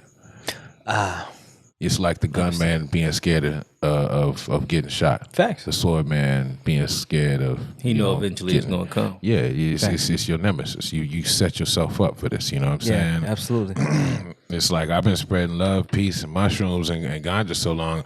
I'm waiting for my heyday. You dig? Like, yeah. But like I know the opposite is also in the same psychology. You know what I'm saying? But because of the intensity that they cause others, I know that they also have that paranoia. You know what I mean? That, like you said, schizophrenia. And I've dealt with women on both sides. You know, I've dealt with women that was players all the way up until, I guess, me, you know what I mean? And they couldn't play. And that drove them furious. You know what I mean? It's probably the only reason why they stayed with me, because, you know, I was like, I can't win this. I can't win this part of the game. Like, hold on, you guys go without me. You know what I'm saying? Like, That's always the worst situation to be in. Yes, a situation that a person is only with you because you present an unsurmountable challenge to them. Man. You're a challenge. It's not that they don't. It's not that they love you or really like you. It's just that they can't. In they, especially psychology, women, in their mind, they like, well, how come every time I try to corner him, he maneuvers out of the corner? How come every time I try to confuse him, he exposes my game? Cosmic chess. Right. Facts, He puts a mirror. He puts a mirror in front of me. Facts. And shows me my you know what I'm saying, BS. Yeah. Yes, I. Why do you see me? She's trying to figure out, how do you see her? Why do you see her? How do you see through my costume? Yeah, Right. you predator, right? And you got your little, you can't see me on, but I'm like, oh, I see you, motherfucker. But you know you what I'm the saying? apex. She's a predator, but you like an apex I'm Arnold. predator. I'm Arnold Schwarzenegger and shit, right? Yeah, I'm hiding in right. the shit. I got the mud on and shit. Right. You know what I'm saying? You out here, she's, you know what I'm saying, she's a crocodile and you the leopard that's hunting her. She like, hold up. I'm used My to hunting. camouflage is way too dope. What are you doing? How do you catch this? Right. Yeah. And those are never good situations. Never good. You know what I mean? And so, you know, going back to the original context, it's just like God came in the form of a well-made man.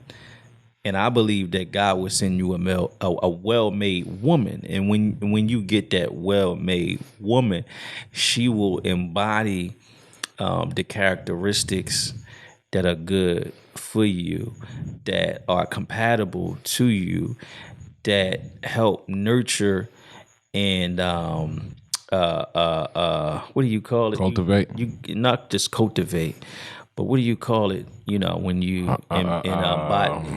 Fertilize. Right, that will fertilize you.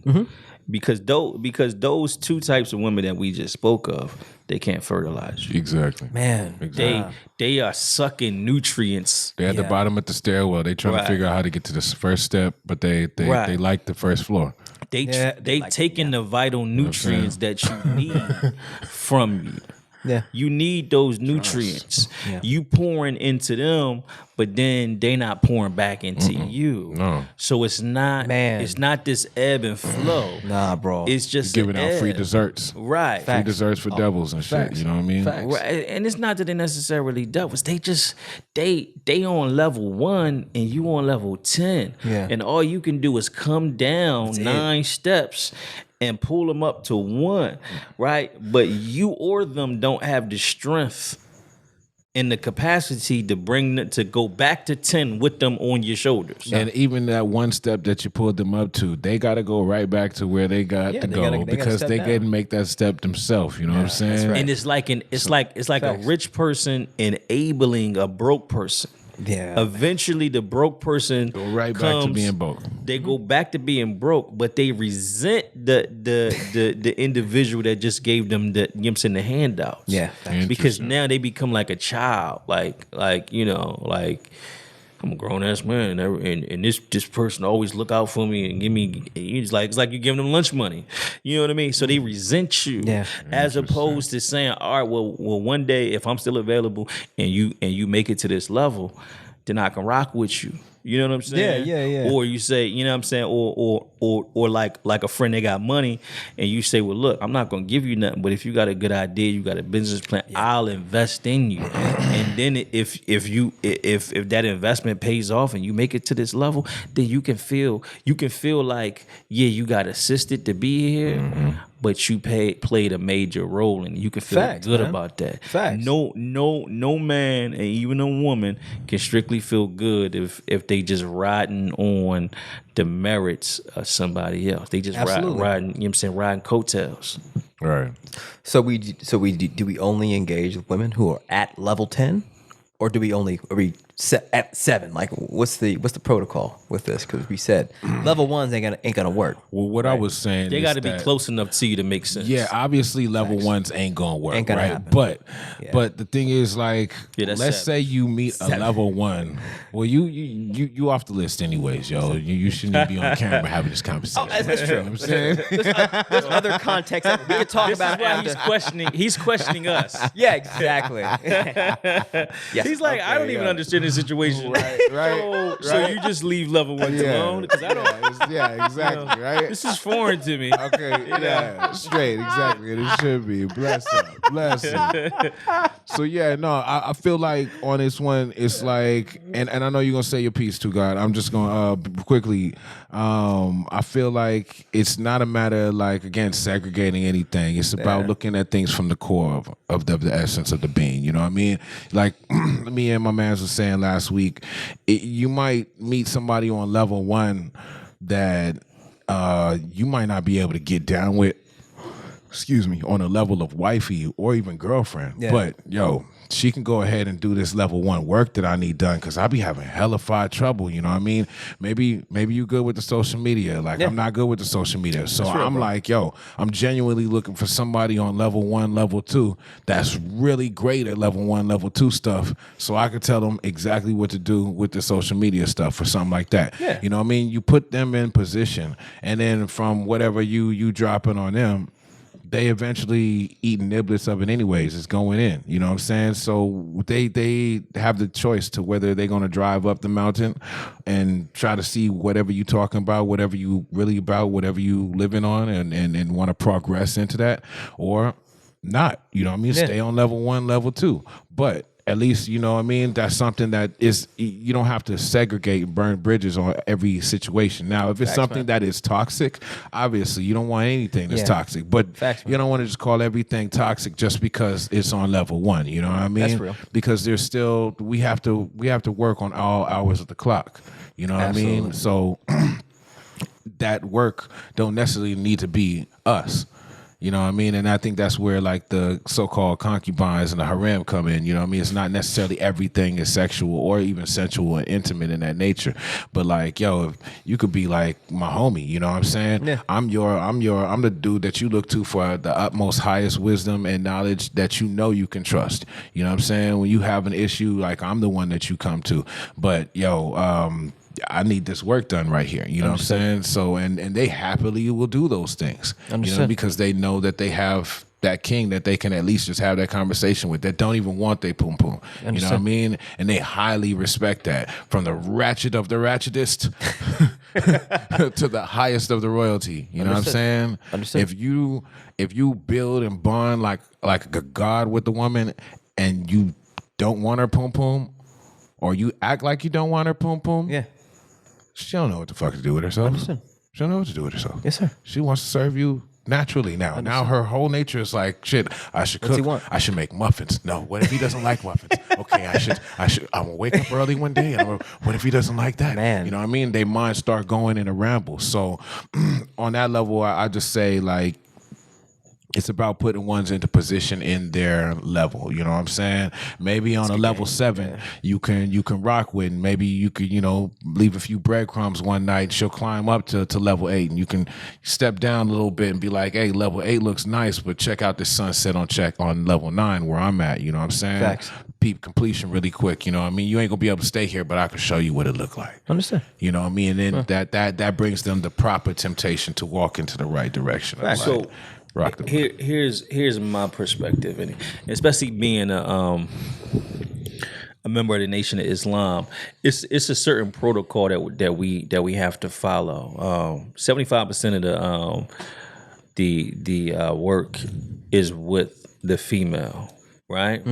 So because when you teach a man, you teach an individual, and when you teach a woman, you teach a nation, because she is the ruler over children. Yes, sir.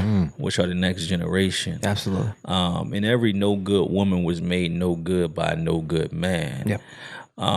We know through the law of attraction, not by Bob Proctor, but feminine and male attraction, is that if a man and a woman are in close proximity with each other behind closed doors, and there is any level of attraction that's consistent, then eventually, excuse my language, the panties is going to come off eventually. You know what I'm saying? It's going to organic. happen. Facts.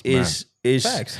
It's going to happen. Without So the reality of the situation is, what the hell's going on with my thing? The reality of the situation is that having a certain protocol in the Nation of Islam, right? Which means that this is the difference between other organizations and other mosques and churches. When we violate the law and it's known, then we're excommunicated for a certain period of time. And get put out. You're right. You will get put out of the mosque because the law doesn't. You don't break the law breaks you. The law is the law. It's you're not going to see fornication ripped into two pieces. No, you got ripped into two pieces. You know what I mean? Man. So the reality of the situation is that we.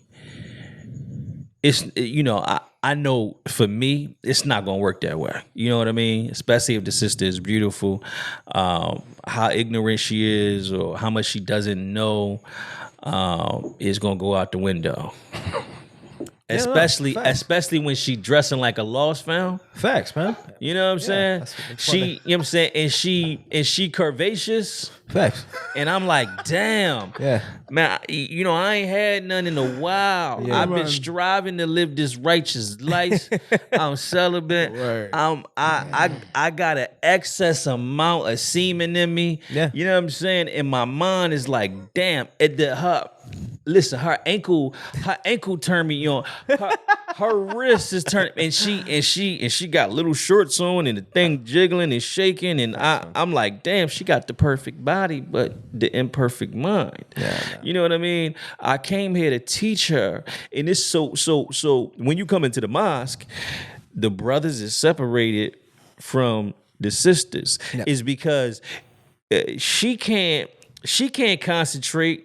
If she see a guy sitting next to it, he got muscles, he looking good, she like his waves, you know what I'm saying, his hairline, his Nike sharp, he just got a Sharpie from the barber, you know what I'm saying?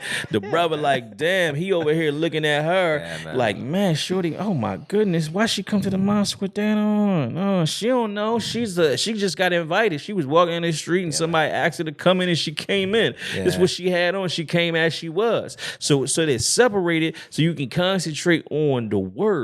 Yeah. You know what I mean? It's like I heard a brother tell me, you know what I'm saying, when I first came into the Nation, you bringing that sister to Muhammad or to Muhammad? Because your last name Muhammad, but we talking about Elijah Muhammad, right? You know what I'm saying? Yeah. So at the end of the day, nature has to be taken into consideration. We were given this nature so that we could reproduce.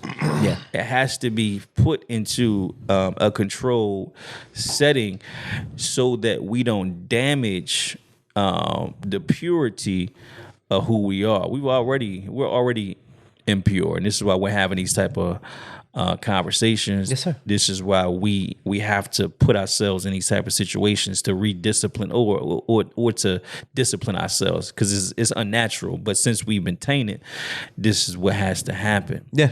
So for me to think that I'm gonna go to this sister's house, you know what I mean, and I'm gonna teach her. I mean, if we talking about that, if that happens, then I know what's going to happen eventually. No, I'm not saying that. I'm not. No. Listen what I'm saying. Now, a sister helping you out, that's like business. right? You know what I mean? If you got things in motion that you need assistance with, and this individual, that's what they do, and they can assist you, then but you also have to understand it has to be in the control, especially if there's some type of adoration of you. Yeah. You know what I mean? Yeah. Because,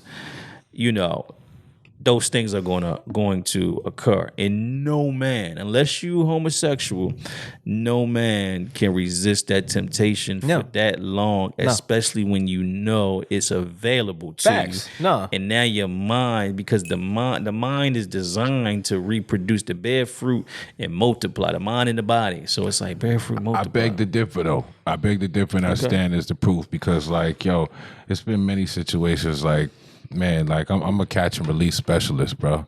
You know what I mean? I don't want to, when y'all say fishing, y'all mean something spiritual. When I say fishing, I mean, fishing.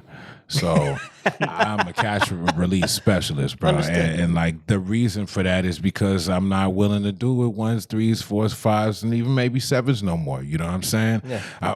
At the same time, a lot of By the 9s. catch, do you mean smash or no? Just like, you got shorty, she jocking, she liking you, it's cool. You could take it basically anywhere you want to go with it. You can take it to relationship, you can smash it, you can do whatever with it, but it really ain't worth none of it. You know what I'm saying? My thing at this point is like kind of connecting last week, you was talking about how you looking for marriage, you know what I'm saying? You're looking for a wife. Yeah. Well, I'm on the same thing, you know what I mean? My wife left me and my son, you know what I'm saying? Took off with my son. So I don't have the ability to go backwards to ground zero and play that whole 1 and 2 game, you know what I'm saying? And I don't do the whole technology dependency thing. So if you ain't made it to even understand God body, then we have no conversation. You know what I'm saying? And some can understand, but they only understand because that's what they surround themselves by, which is not in the core. It's just, again, surface basis. So like on that main thing is just coming to the thing of finding those women that are in the core and in the position. And that's why I brought it down to not ever even being sexual with these women. You know what I'm saying? Yeah. Just to keeping it like really like on a position. I've had plenty, I have relationships with actors, supermodels, executives, female sheriffs. Now, mind you, on the female sheriff, I was trying to smash, but I found out that she was trying to smash me more than I was trying to smash it. I'm cool. I'm being like genuine, I'm trying to be smooth with it. She trying to get it in, and come to find out she married with children. Ooh, so my main thing was like, she bad, she thick, she brown skin, and she wear a badge, like perfect way. Like I'm an ex B-boy. You know what I'm saying? B-boys never die. I'm a B-boy for life, right? What's a B-boy? B-boy is a you want to like a hip hop. Like you talking about the original B-boy? Yes, I star. It's like those dudes that break 4 dance, elements of hip hop. DJ, you know what I'm saying? The whole dress, the whole, the dance, the dress, the attitude, breaking, music, DJing, MCing. Oh, okay. Graph writing. Understood. Right. Understood. So I'm a 4 elemental champion all-star. Long time, been doing this 20 plus years, right? Yes, sir. So all in all, bro, I seen that shows that you grew up in a that's what I'm trying to tell y'all. That's why I'm like, he didn't know what the B-boy was. Fucking B-boy is, bro. Hey, you know white. It's white. It's all good though. Right, it's all black boy. No, I thought basketball boy. Black. I was like, what the fuck is a B-boy? Literally, I was like, what the fuck does that mean? I don't even remember why I brought up myself as a B-boy no more. Because you were trying to smash sheriff, and that's somehow relevant to that. Okay, so my thing was like, as a B-boy, I'm like, I could tell the crew I fucked the cop. You know what I'm saying? Fuck the cops for real. You know what I'm saying? It was like, fuck writing it on the wall. I'm gonna boom this, right? Right. So it was like, ego mixed with good things and badness. Either way, the whole shebango of it is like finding the thing that's gonna be in your balance. You know what I mean? Yeah. Like you said, what you looking for, that's not on your plate. So that's not there. You know what I mean? And personally, I wish I had more things going on so that way I have to go and release all of these ones I be catching, because it's like, I know you're a great person. Yeah. I know for somebody who will do great things. I know you want to rub your pussy all over me, but I don't see the value I'm looking for in swimming in pussy, let alone in wanting to swim in pussy. You know what I'm saying? It's something that I'm looking for that's going to make me want to swim in pussy that has a way higher value than swimming in the poom poom. I understand. You know what I'm saying? So that's what's going to make me want to do that shit. Yeah. You know what I mean? But it's like, yo, if you can't get there, I understand. Don't expect me to go there. Yeah. Because I'm up here. I understand. So, and that's why I feel you with what you're saying, but I just want to be clear, like, that I'm not saying this as a blueprint for all. You know what I mean? It's more of like clearly where you stand. It's damn sure not a blueprint for most people in our community. You know, I understand exactly what you're saying, right? It's, you know, it's from a former perspective of mine, you know, even though, you know, I had a lot of issues. I avoided women. I'm just saying, I avoided women that I had to open up to and be personable with, because I wasn't ready to deal with you know what I'm saying, my own inner shit growing up abused and confused and all that. So I used to just deal with women that I could just smash and then flee. I didn't want to have a bunch of long conversations, and I didn't want you to dig deep into my soul and ask me about, you know, who I really am and all that. No, like, yo, let's just have a couple conversations and you come over to my house and I you know, do my thing or whatever. Right. Get it in. I get the yams and the mashed potatoes. And maybe we get some gravy to go along with it. Gotta Who have knows? the gravy. You know what I'm saying, right? So Gravy you know, is a must. You know, I mean, yeah, the What's mashed potatoes without the gravy? gravy is automatic. I was just, you know, I just that was the ego. That was for me with the ad libs, yo. That was all that was and shit. No, but that was my ego again. Wanted to sound smooth. You know what I'm saying? Maybe we had a little bit of gravy. You never know. You know what I'm saying? I could have easily just said that, but right, because that makes supreme sense, right? You know what I mean? Yeah. But so when I realized, I said, damn, like, why, you know, after I joined the nation and I came to the realization, and I'm going through self-analysis, going to the Church of Scientology and taking some of that mental health courses, and I'm like, damn, why am I this way? Oh, I know why I'm this. I know why I was this way. Is because I grew up in a household to where my mother and my stepfather was together for years. They never got married. Together over 20 years. They lived in separate rooms, you know what I mean, at certain periods of time. You know, when things got thick, he would just ignore everybody. He'd come into the house and not speak to me for weeks. Damn. Same thing with my mom. Same thing with my sisters. Damn, man. And just act like we don't exist. And then out of nowhere, you know, I ain't want to have a conversation and be friendly. Yeah. You know what I mean? So I'm like, yo, this is like I'm living out this dude. Yeah. Nah, bro. I'm keeping who I am caged in this box inside of me. Yeah. And I'm scared to reveal it to anybody else because I feel like if I reveal it to anybody else, they're going to use it as a weapon against me. You know what I mean? Bro. But that's my biggest freedom. Right? Yeah. Is to release all of that. You know what I mean? And being scared to really have a real connection with anybody because I don't want to replicate what I saw my mother and my stepfather, you know, live out. So now I'm like, this is my subconscious creating this reality that keeps me safe from having to reveal myself. Facts, man. Because a woman is going to want to know everything about you. Absolutely. She's going to ask you questions. She's going to ask you every revealing question. Yeah. You know what I'm saying? If she really rock with you like that. Yeah. You know what I'm saying? Yeah. You know. The cold part is most of these ones do the exact same thing you just described. Mm. Hide themselves from us? Yeah. Yeah. Yeah. I mean, even most women haven't been with a man that has the ability to properly communicate. You know what I mean? Because they normally have the superior level of communication. So it's an outward communication where they examine the outside. Yeah. And then when you're examining them, it's difficult because they're not used to that. Yeah. Yeah. They're not used to somebody. Especially when you could spot all of they Right. perfections and imperfections, Yeah. so they would call it or whatever. You know what I mean? Yes, sir. And you speaking from a clear mind. Right. You know yourself. Facts. And Facts. in order to recognize other people, you got to recognize you would have had to have recognized yourself before. Oh yeah. I scare panties off of females, bro. They intimidated the shit. They like, yo, they don't know what to do and shit. You know what I'm saying? It's like, I know you're a god, and like I know you know shit. So like, yeah, I either gotta wear this mask or I gotta come fully clean. So here's everything. Yeah.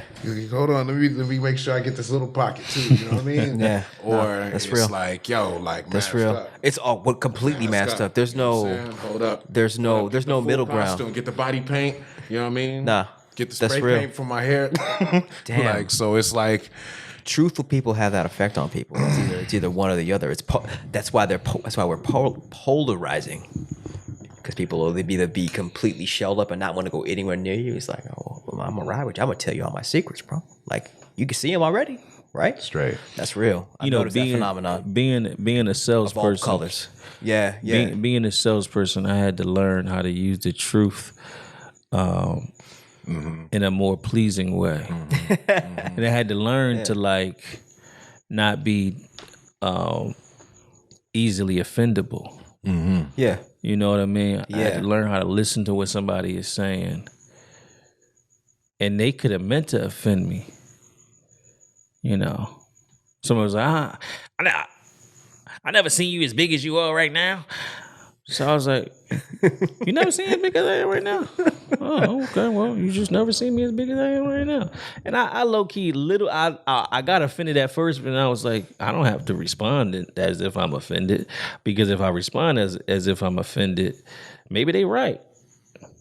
Huh. Maybe I have gained some weight. You know what I'm saying? Yeah. And maybe I need to do something about this. So if I think like that, then boom, I don't have to be offended by it, even if it's true or even if it's not true. I can choose how to react in this situation. You know what I mean? Yeah. And I think most people haven't found that area, and that's when life becomes more like a game to you, to where it's like, yo, I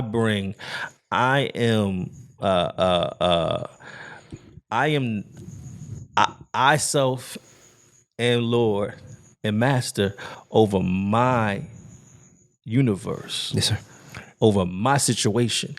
And when you come into situations like that, particularly with women, and you come into that mentality, you know what I mean? You have to understand that you're bringing a lot to the table that the average individual is not bringing to the table. I watched this meme somebody posted. It said, all right, if, you know, it was like from a woman's perspective, like, all right, if your man got $50 and you got $200, who's paying? And the girl was like, if he got $50, he ain't my man. This is one of the comments. And I'm like, first of all, if he got $50 and you got $200, both of y'all is broke, and none of y'all should even think about being judgmental about the other, because $200 is only 50 times 4. Yeah. So you spend that 54 times, 3 times, you right where he's at. So like, why is this? And I'm like, you know, it's crazy, because I'm like, yo, no real man wants to feel like his value, the only thing that he's bringing to the table is what he has. Yeah. Fit from a materialistic standpoint. Yeah. That's in my bank account, right? Yeah. If that's all you want me for, then I don't want you. Facts. Not even what he has, but what he can get and gain from the code enforcer, from the overseer. Yeah. You feel me? Yeah. Right. He not. fiat. It's not. Yeah. It's He not even getting that. You know what I'm saying? Like you could Out build the you mud. could build a house. Nobody would give a shit. But if you went and worked over here for this overseer and then came and paid and threw all of this so-called cash, fiat, and bought a house that was already even built, it was this is great. Yeah. Great achievement. Great. That's real, bro. You know, he's the first one in our family. Yeah, first nigga You know in what our I'm family saying? to go to Harvard. Yeah. Go to the white man's university. The first all black of that man shit. to run this company, this white man's company. Like All of that that's shit. not that an same mentality, that same that's- psychosis. Yeah. right. That's not a real accomplishment. Not at It's all. a sign of a lack of power Exactly. and authority. Exactly. Yeah. And until like this generation, you know, is consumed with materialism, and our women are looking for. It's like, all right. I understand. You want women that are future based, right? In the future, is this person going to be able to take care of our family? Yeah. In this future, do they have enough resources for us to live a comfortable life? Does he have the mentality to sustain this lifestyle? Is he a hard worker? Blah, blah, blah. Is he intelligent? Yeah. Blah, blah, blah, et cetera, right? Yeah. All right. Those things are really basic characteristic traits of a man. Any man that don't have drive, don't have intelligence, don't have the confidence to meet and overcome obstacles that come in his path, something wrong with that man, right? Those are basic characteristic traits, right? Yes, sir. Now, for a man to be loyal, right? For a man to be supportive, for a man to be honest, right? Dependable, reliable, responsible. Now, all those characteristics supersede money, because you can take a man that got money. He's not dependable. He's not loyal. He's not honest. He's not reliable. Ain't responsible, Yeah. right?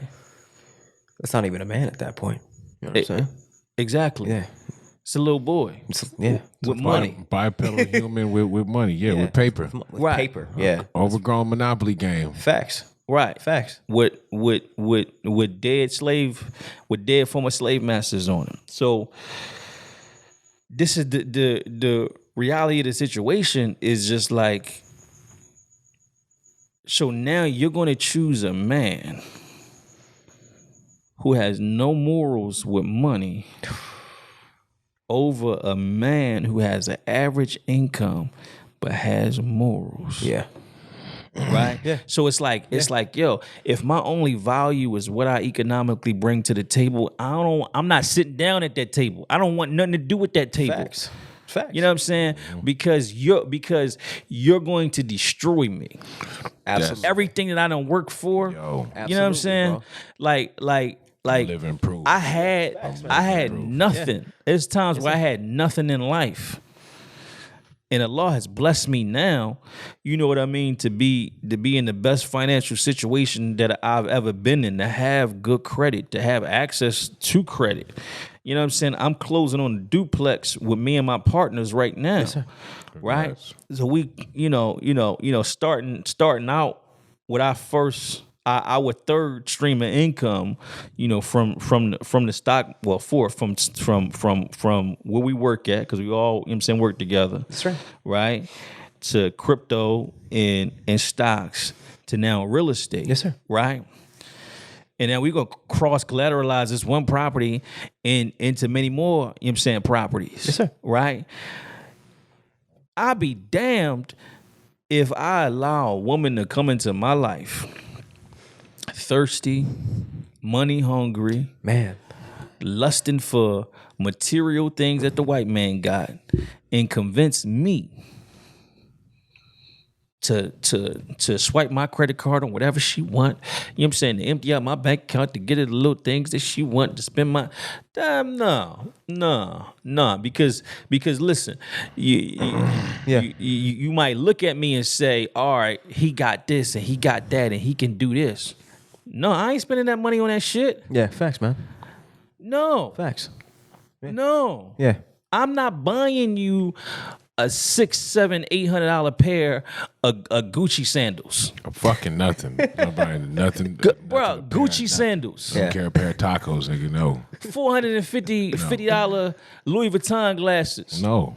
No, a $1,200 bag. Why? No. We are not in that position yet to where that would make sense. Facts, man. You know what I'm saying? Yeah. With a net worth of under $50K.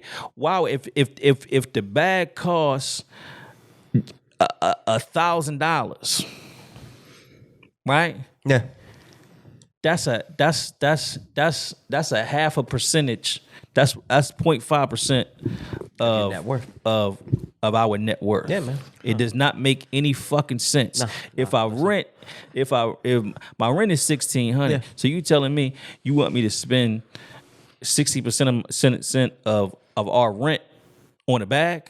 Yeah. Look, beloved. Yeah. That's not an investment. That's not going to appreciate in value. No, sir. It doesn't have the same resale value. That ain't a now. Maybe if you want a Rolex and we married, yeah, because we could sell that Rolex in the future for more money. It actually appreciates in value. So I might say, shit, it's an investment. Let's talk. Just know one day we might have to sell it. Yeah.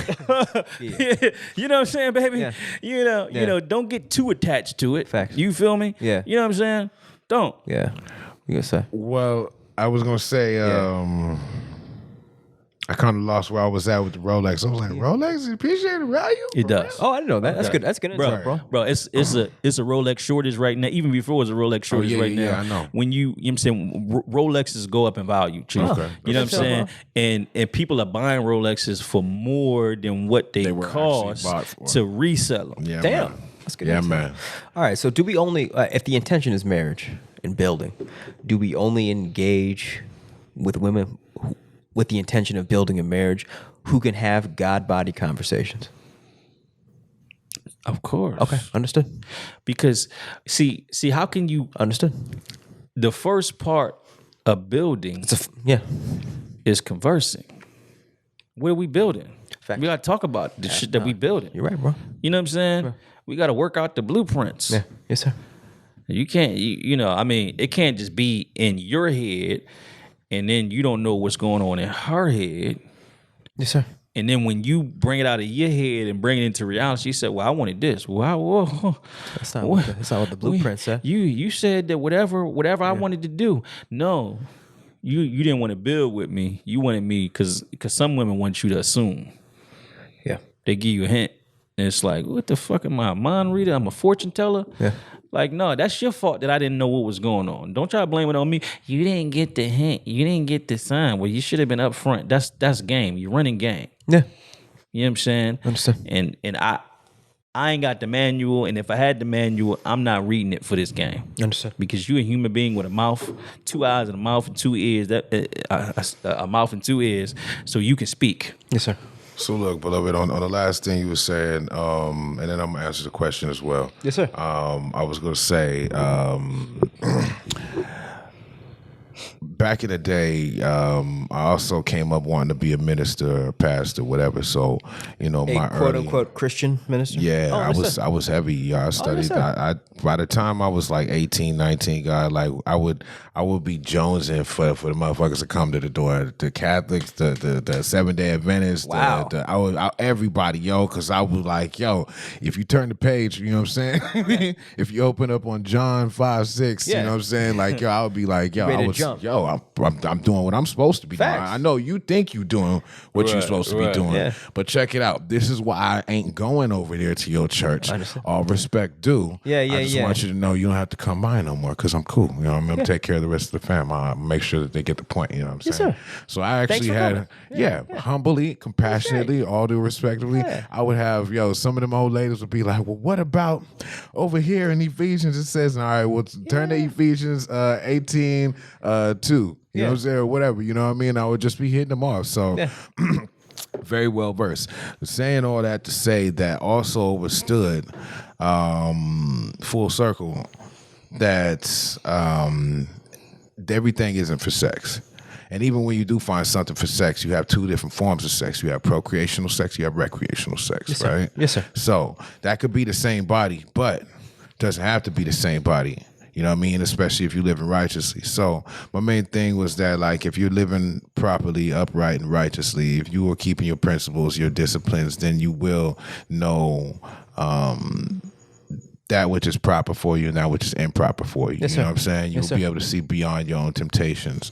And when you incorporate those beings in, whether it be business or whatever it is, you incorporate those beings and put them into positions, and you keep that discipline. You stand on that square with that discipline. You don't put them in the position and then, you know, be like, oh, well, while the other one's out, you know what I mean, that I do be smashing, I'm going to go over here and try to, you know, because that way, that's how you checkmate yourself. Yeah. You know what I'm saying? So you uphold yourself as the higher self and you walk on that path and you reap the benefits and the reward, you know what I'm saying, from that. And so you get that queen.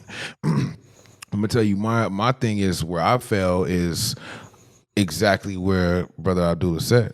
You know what I'm saying? Yeah. It's exactly to the T. Is that I started looking at the one that had the presentation. You know what I'm saying? There was a lot of emptiness in this one, but it was a lot of filled. What you say? It was like, you know, half empty, half filled. It was empty enough to where what I put in there would stay. It was filled enough with just enough love to cultivate it, right? But It's dangerous. shit happens. course. People change their mind. Everybody don't keep their end of the bargain and Facts. contract. You know what I Yeah. mean? Some Especially people when emotions get involved in Trust. I'm mad at you. trust. Yeah, it's like, oh. and you know, And you different, with the and you got knowledge, and the average dude that she used to dealing with don't. So the difference intrigues her. Yeah. see me. You know what I mean? So it's like, and you constantly gonna deal, and this is why I used the word devil earlier, which I should have used vampire, but I was slipping on that one. But you know, the vampire is going to see that light, you know what I'm saying, and be attracted like a moth to the flame, you know what I'm saying, and it's just gonna flutter and flutter and flutter and act like it's a butterfly, you know what I'm saying, and it's night, you know what I mean. In essence, without the sun shining, it's night, and you the sun. You know what I'm saying? Facts. So as the man, Facts. they're presenting themselves with all different types of colors in the darkness of light, Yes, sir. in your light. You know what Yes, I'm sir. saying? So Yeah. that's it's like the whole game is to stay on top of yourself. Yeah. Not on top of these females. So I brought in the Bible and all that to incorporate just the knowledge of how Solomon was doing it, you know what Yeah. I mean, and basically even how the pimps do it, and taking that knowledge and running it in present day. It's like you don't see the pimps having sex with all of they dams, you know what I'm saying.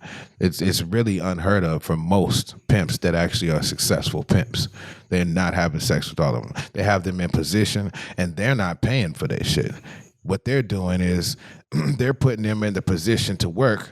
They're getting paid for managing their work, giving them protection and security, wisdom and knowledge. And then what they get back is what they earn from their work, right? And from that, they go buy their own Gucci bag. You go buy your own $1,000, whatever. It don't even matter. Too damn Gucci much bag. to spend for me. Understood. You know what I'm saying? Yeah. Even if I had it, I got other shit worth spending on Yes, sir. than a motherfucking bag. Facts. Made from babies in some sweatshop that it shouldn't be making shit but goddamn coloring books. You dig? Understood. So, in essence, the thing, come back to the root of it. It's about putting ones in position. You know what I'm saying? You put yourself in position. Now you're dealing with other bodies. You're dealing with other bodies that can create nations. You know what I'm saying? So obviously you don't want to be dealing with no dummy. But you're going to deal with those that don't know. Everybody don't know what you know. Everybody ain't gone through what you've gone through. A lot of libraries is just shut down because they hushed on libraries. They're like, just go on the internet. Yeah. You know what I'm saying? Plus, libraries wasn't really the spot even when we was coming up. No, they weren't. You know what I'm saying? One of the main things in our community is fucking don't worry about it because black people don't read. And the ones that do fucking ain't going to tell anyways because they on our payroll. So, you know, we are known globally as useless eaters. Yes, sir. That means we gonna run into some motherfuckers on floor 1 and 2. Now it's up to us to be compassionate as gods and to give them what they need to come into their own God state. Now, if every fish ain't gonna bite, you know what I'm saying? But I'm not selling nothing. I'm a fountain. Facts. I'm a fountain. Facts. You don't have to drink, but those that do come and drink and wish to continue to come and drink, I'm gonna continue to pour for. Understand. So it's just that simple, you know what I'm saying? And those that stick around is gonna be the ones that show themselves worthy. Understand. You know? So put them in position. Right. So, Well, they're gonna put themselves in position by their efforts. Yeah. right. Yeah. So, I want to, because I want to go and belabor on one thing that you said.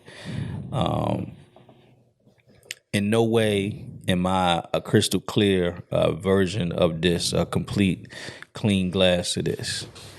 But I think sometimes us being conscious people, we dilute the truest meaning of righteous. You know what I mean?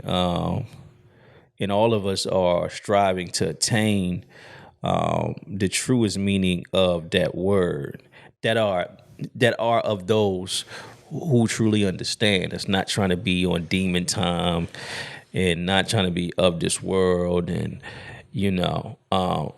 when you break the word down, it's RIGHTEOUS,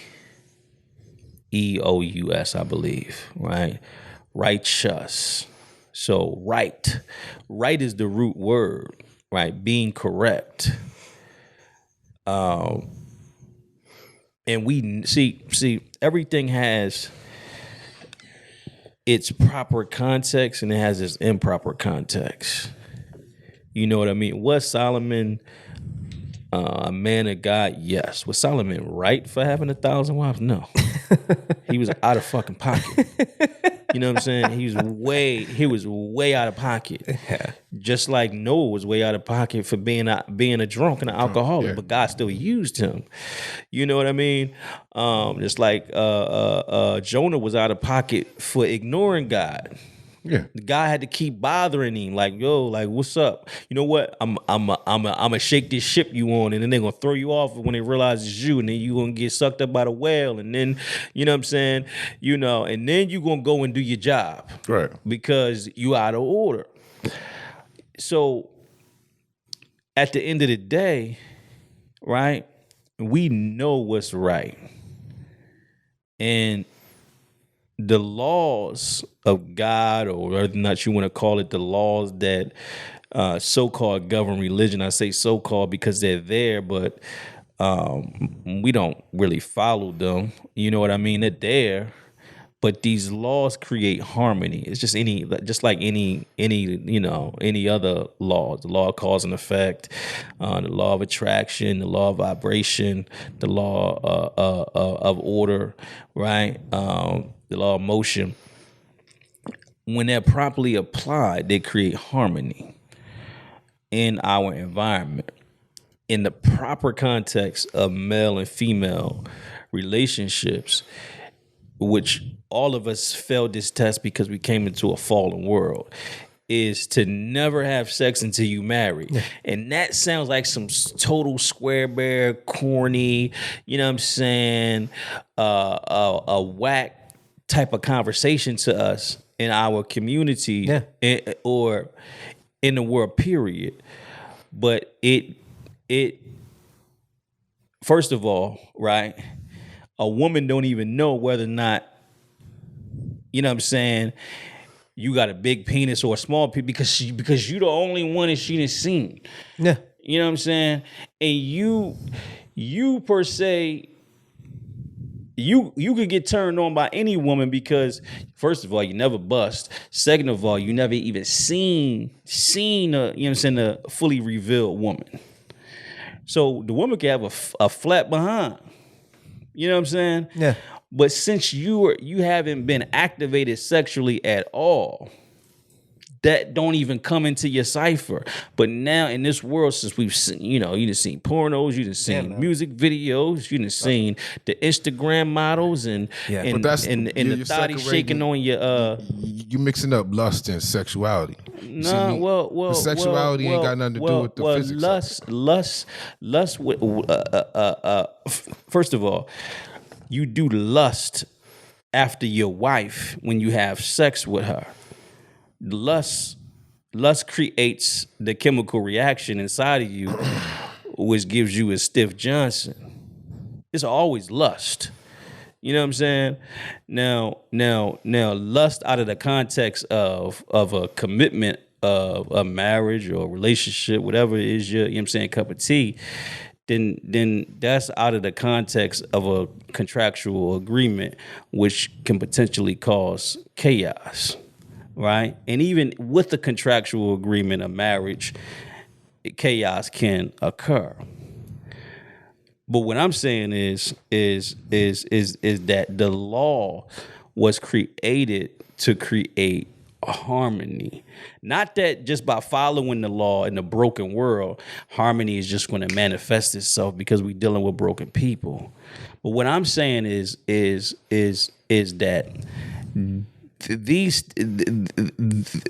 God created these things, these rules, these regulations, to create harmony, because if we followed them properly, right, then we could reach godhood, because we wouldn't have to worry about our baby moms, whether or not we was married to them at once or not, or it was just a regular, you know what I'm saying, relationship. We wouldn't have to worry about not being able to see our children, you know what I mean, or having an incomplete relationship with them, because it would all be in harmony.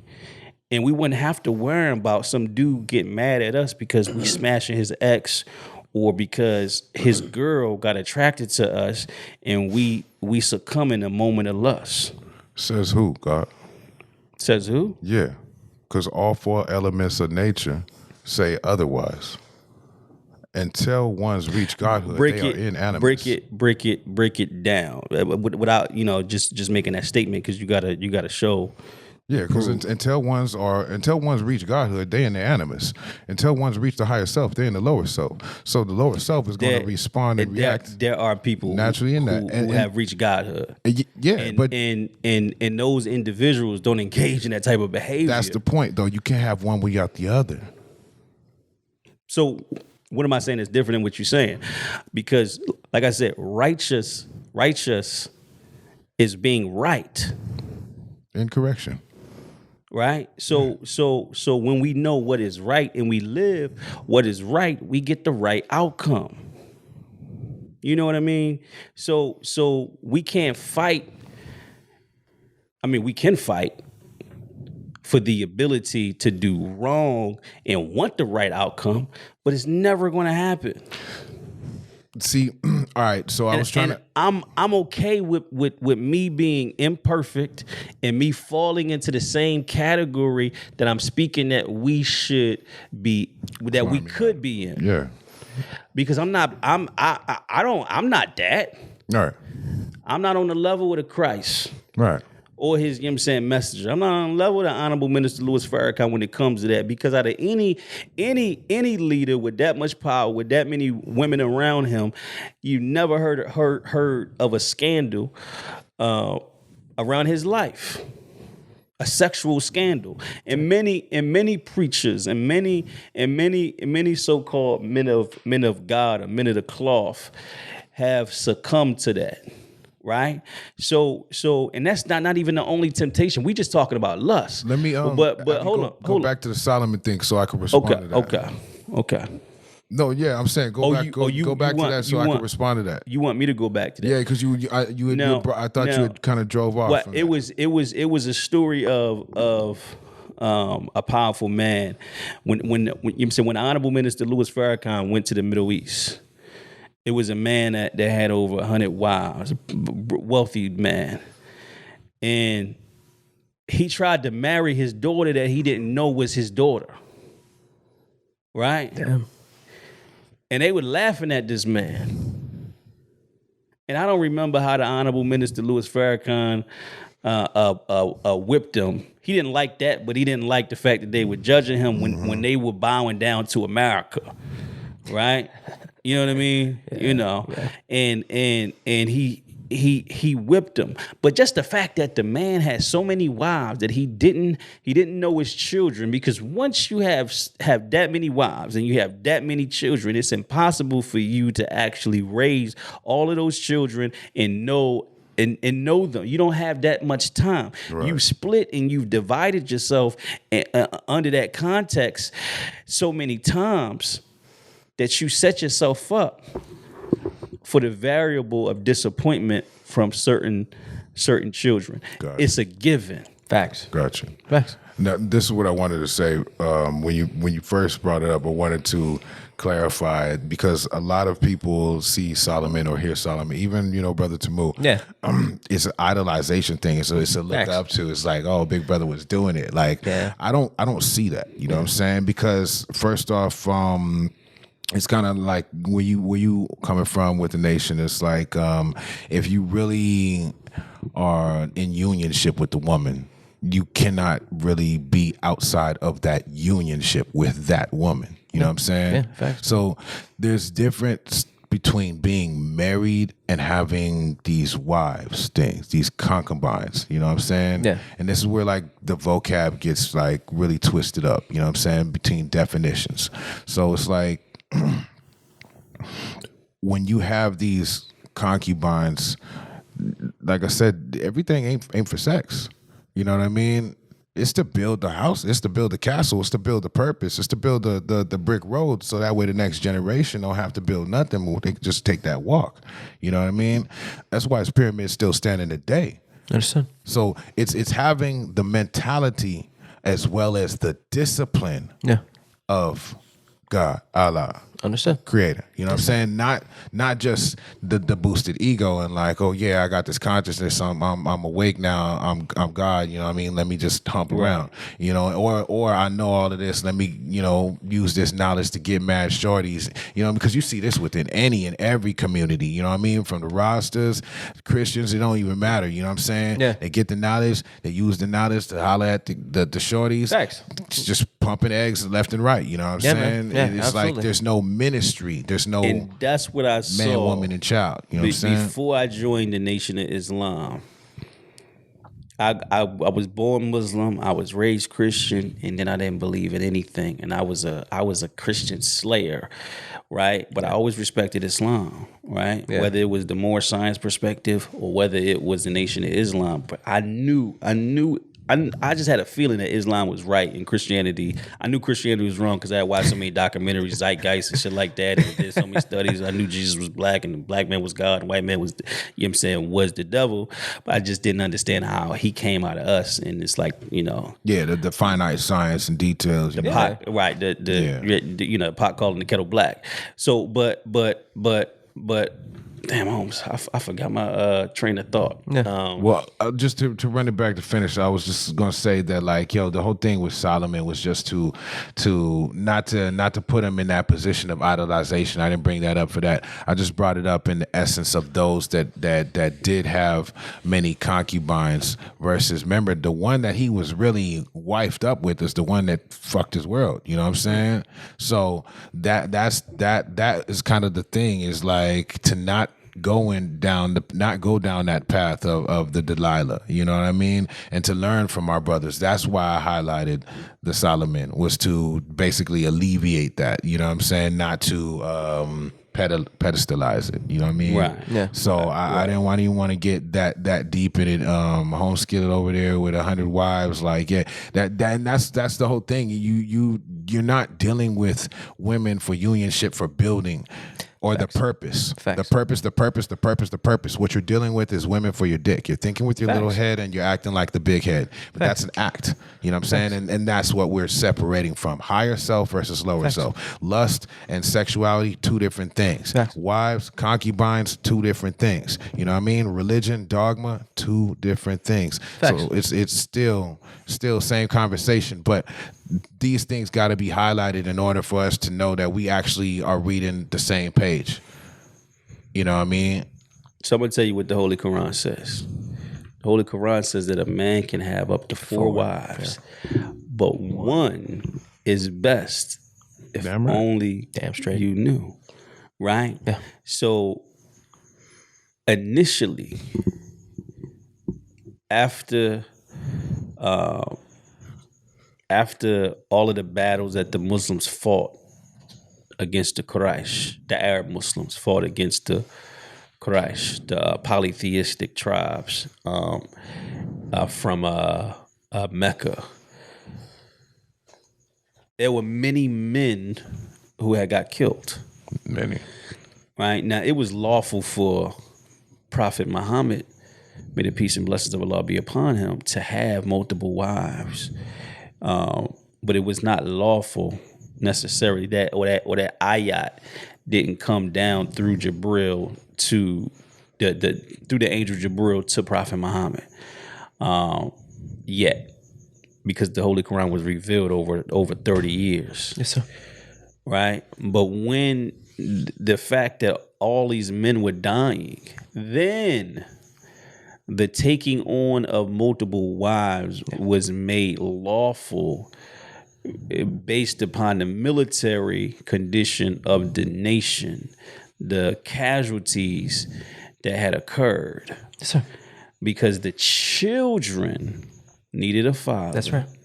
And the women would need help raising those children.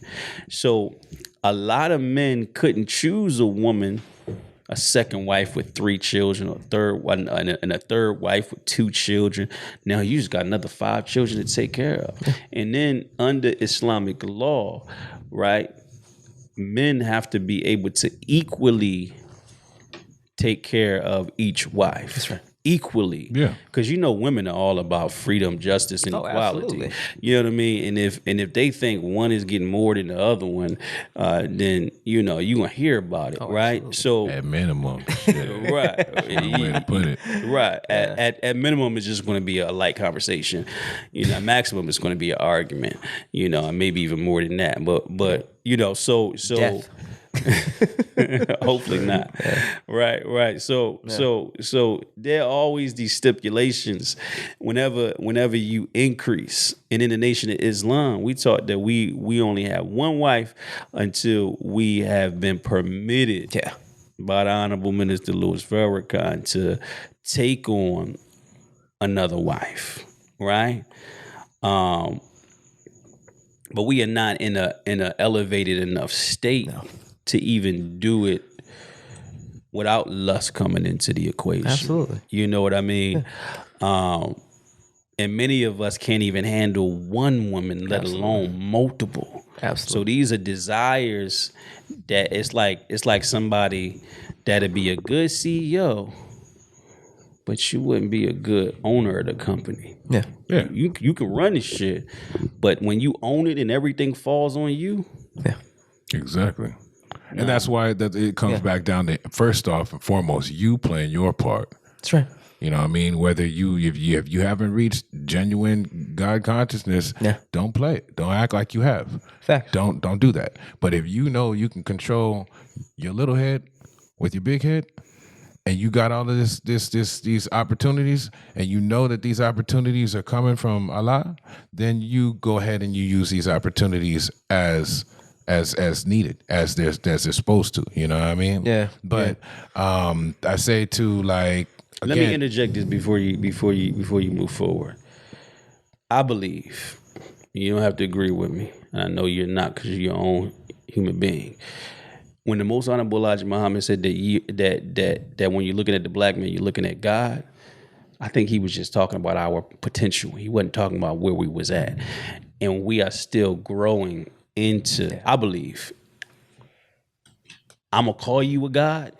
Yeah. That's an affirmation. I'm affirming where you going to. I ain't reached it yet. Yeah, I'm a potential God. Facts. I'm a little God, but I ain't reached godhood yet. You are what you say you are, and remember that, and sleep with that. Don't not what you said, but what I'm saying, that you are what you say you are. Because God exercises force and power.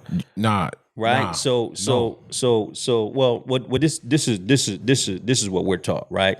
That a God exercises force and power. And when you don't have the force and the power to control yourself, right? This is why we're taught to eat 1 meal a day.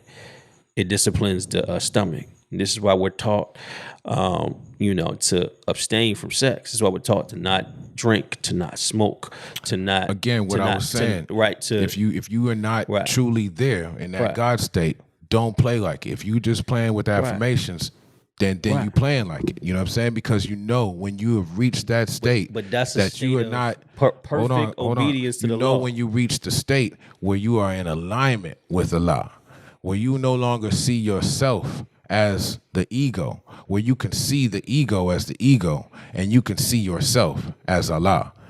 When you get to that point, you know that you're going to see everything that you do, and you're going to put that choke chain on yourself. Right. And when you don't, you know that you're going to discipline yourself. Right. So break down Allah into 2 parts. All law.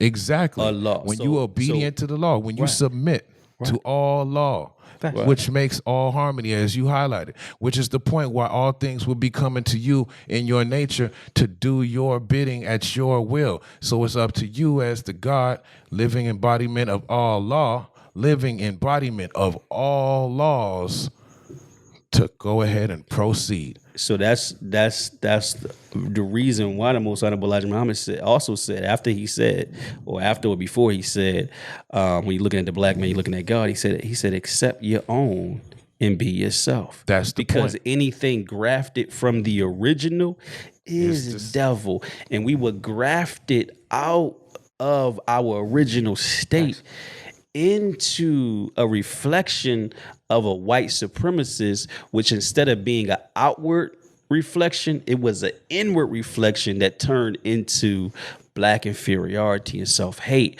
So then it became hard for us to practice our nature, which is we're naturally imbalanced with the law. But like you said last week, we fell. And a part of our fall, it was an intentional fall to purge out of us what was there, but was minuscule, and that would poke his head up sometimes like a hedgehog, right? From time to time, and create difficulty in the world when one of us with an extreme amount of knowledge let the brown germ, or what white people embody from us in almost a totalitarian way, right? It would pop out of us, and then we would destroy the harmony of everything else around us, that one individual. I feel you, beloved. I'm like this. It's the truth of it is, and like you probably won't agree, but the truth of it is, it's not external. It has nothing to do with black or white. It has to do with inner space. Your discipline has to deal with your inner space. Your matter has to deal with your mind. Yeah, man is mind. I agree with you. I agree with you. But white people came out of us. Yeah, we're not talking about white. We're talking about you as God. You said it's not about black and white. But when I say or Caucasian and Asiatic, right? But there would be no Caucasian without the Asiatic man. The Asiatic man fell far enough to create the Caucasian man. You see what I'm saying? That like we it's not like we were up here and we created this. We were down there. That's why we created that down there. If we created it up here, it would be up there, and we would be higher. The genetic possibilities were already there. They just had to be expressed and then allowed to grow and expand to a certain level, to where it would create a temporary perpetual flow. And on that key, that's the point. When you're doing the work and the work is done, you will know by the rewards. The seed of the fruit will show you what the fruit is. That is the point. You don't get the seed from the fruit and just know, oh, well, this is an apple seed, and you ain't planted that seed yet. Yeah. You've got to plant that seed now that you've got it wherever you got that seed from, because you had to get work to do that, to get that seed. But now you've got to do your work within, with that seed within. And once you plant and nourish that seed within, you still got to nourish that garden and pluck weeds out of that garden. And once your garden is pristine, you still got to stay on top of nourishing your garden, watering, weeding, so on and so forth. You know what I'm saying? And that part is where you are watching yourself, watching your animus, where you are in control of your animus. And lust and all these other man-like things they're not prevalent in the driver's seat anymore. They're in the back seat. Now you still in the car. You still all one together. But you're in your godliness. You're in your godly state. All of that stuff that the white man has inflicted us genetically with, it doesn't have a chance. And that's the whole point why it's on every damn liquor store, every damn corner, every gas station. It's in every, especially in our neighborhoods, it's in every grocery store. That's the main point. They can't leave a millisecond. They got it on every commercial. They got it in every, Jack in the Box. All of these things are the poisons. The actual poisons that really don't do nothing but keep us blocked from ourselves. Yes, sir. You go 7 days without eating this nonsense and you'll hear your own voice. You will hear the voice of God within. But the whole point is you're not hearing it outside. You're hearing it within. And so that was what needs to be tilled and nourished just like the soil. You know what I'm saying? Yes, sir. And on that note, I think it's the perfect place to bring this Godcast to an end. I agree with the brother on that point 100%. Yes, sir. I don't have any rebuttal to that. No, I think it's a good time. Just full circle in the edges, you know what I mean? So that way it's not a point of disagreement. Like I said, we read on the same page, you know what I mean? You remember what the Honorable Elijah Muhammad said the perfect age for a male to marry a woman? Remember what the age is? It's a formula. That is a misconception. Oh. It's not true? Nobody has verified whether or not it's true or whether or not it's not true. Understood. When they tried to find any information on that a man should marry a woman half his age plus 7. That's not true. Okay. I'm not saying it's not true. Understood. There has been no evidence to prove that he ever said that. It's just the Malcolm X movie. That's where that came from. That's where it comes from. Okay, we can't take that's not actual facts, man. Right. That's good to know. Right. I assumed it came from Theology of Time or something. No, but understood. Some researchers in the nation have tried to verify it or disprove it, however you want to look at it. And they haven't found any information or any implication to it. Good to know. Yeah, but let's close out. I got to finish the story with the brother at the park, and we'll close out. But I gotta go to the bathroom. yeah, but so he after I said, I'm Muslim, right? He got uncomfortable, but disappointed at first, but then curious, and then it's like, oh, man, but you're spitting truth. And then he went to listening, and then once he went from curiosity to listening, then he went back to his 2 points in Christianity, and they were like, one, and he said this to me, he's like, hey man, and he's really telling me that you're not going to get me off my square. And I was like, I respect that, bro. But the anchors of his square were, one, that Jesus was God, the supreme being. That was one. And then two was, and this is pretty much all Christians that are rooted in faith. Yeah, it's this, and then it's Jesus is the only way. He's the way, the truth, and life. No one gets to him but through me. Those are the anchor ones. I'm not supposed to laugh at that. Yeah, one, that's literally every Christian though. Those 2 points. I know. They're not going to leave those 2 points. And it's but it I know Muslims that actually highlight on that point too, and they are able to break it down in a very, very finite mathematical science. So it's like, to each his own. To each his own with everything. Yeah, you know what I mean? Own, man. Right. Like I didn't correct him. I was like, I understand, bro, because I was there. You feel me? 3 years ago, I was in Black church. I believed that same thing, and I was like, you're not gonna root me off my square, because that was my square at that point. Well, that's how I got to this square. That's how I got to this square. Yeah, so I was this square has part of but that. It was that whole exercise of me, having this conversation that I initially was like, oh man, we going here, but we have to exercise. You got to exercise the godhood and the faith, man, because you can't just be comfortable. So I was getting comfortable with the podcast. I'm sorry, we talking God stuff, but how you going to be God without shedding the light, bro? And you got to shed the light with it's not even that he was in darkness. It's just he didn't see that corner. He doesn't see the whole, not even the corner, the whole universe. You know what I'm saying? Because he's anchored on these 2 points, and they're not properly understood. They're not wrong. You know what I'm saying? Trust. They're not. And I believe both those points. I believe with a certain specific context. You know what I'm saying? So, but yeah. So then he went with his wife. We hugged, and we left, and we still text. And I'm like, oh, okay. I held it down. You know what I'm saying? I held it down.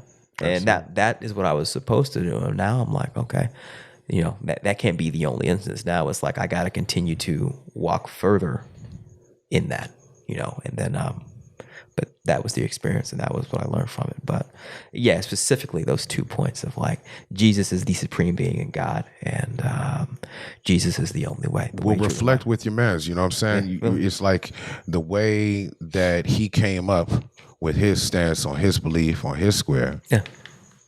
You should, reflect with that. Like, that's something I could learn from. I could learn how to represent myself in that. Now, maybe I wouldn't do it in that same manner. Yeah. Maybe I would do it with a little bit more finesse. Or, you know what I mean? Cut the edges and make it fit. You know what I'm saying? But this is like the each one teach one of it. This is why I don't cut out nobody, because I learn knowledge is my addiction. You know what I'm saying? Like, love is my number one. But if I can't get love, I can learn some shit. Facts. You know what I mean? Facts. And I'll forget love because I'll be so deep into swelling my main muscle. You know what I'm saying? Or at least the second main muscle. Yeah. You know what I mean? So that's the key. You got 3 brains in one body. Yeah. You know what I mean? You got the head, the heart, and the stomach. Facts. Now, that's the whole thing, is to keep those 3 computers, aka brains, clogged up and virused up. That way you can't hear the voice of the creator. Even if you do hear the voice of the creator, you got so much confusion because the viruses got you. Yeah. You know what I mean? This is what real viruses are. So it's like ones have to really be just in that mode of like I said, compassionate, compassionate. I don't know what's the word I'm looking for. Compassion, humility, compassion, humility, compassion. Just the overall, like, we're not gonna get to unity if we keep looking at everything from an opposite angle versus like we sitting at the same table. You just at a different part of it. That's it. You dig? That's it. Like pass the potatoes. You know what I'm saying? Here, get this gravy. You know what I'm saying? Yeah. My man just brought this from his girl's house. It's great. And it was like, and we. And the conversation was like, not because we were both like careful, but we both had that sense of like, we at the same table, bro. Like, we already established the foundation of truth. It's just we're at another level now, and now we're forced to really think. It's like, man, we both right. Damn, how? Yeah. Right. And I think, like, I've noticed this phenomenon when people of faith have conversations. It's like it's a healthy respect because we both know we're right. Right. And so once you're able to escape the ego and realize and just go from ego to curiosity and be like, okay, where are you right that I don't currently know yet?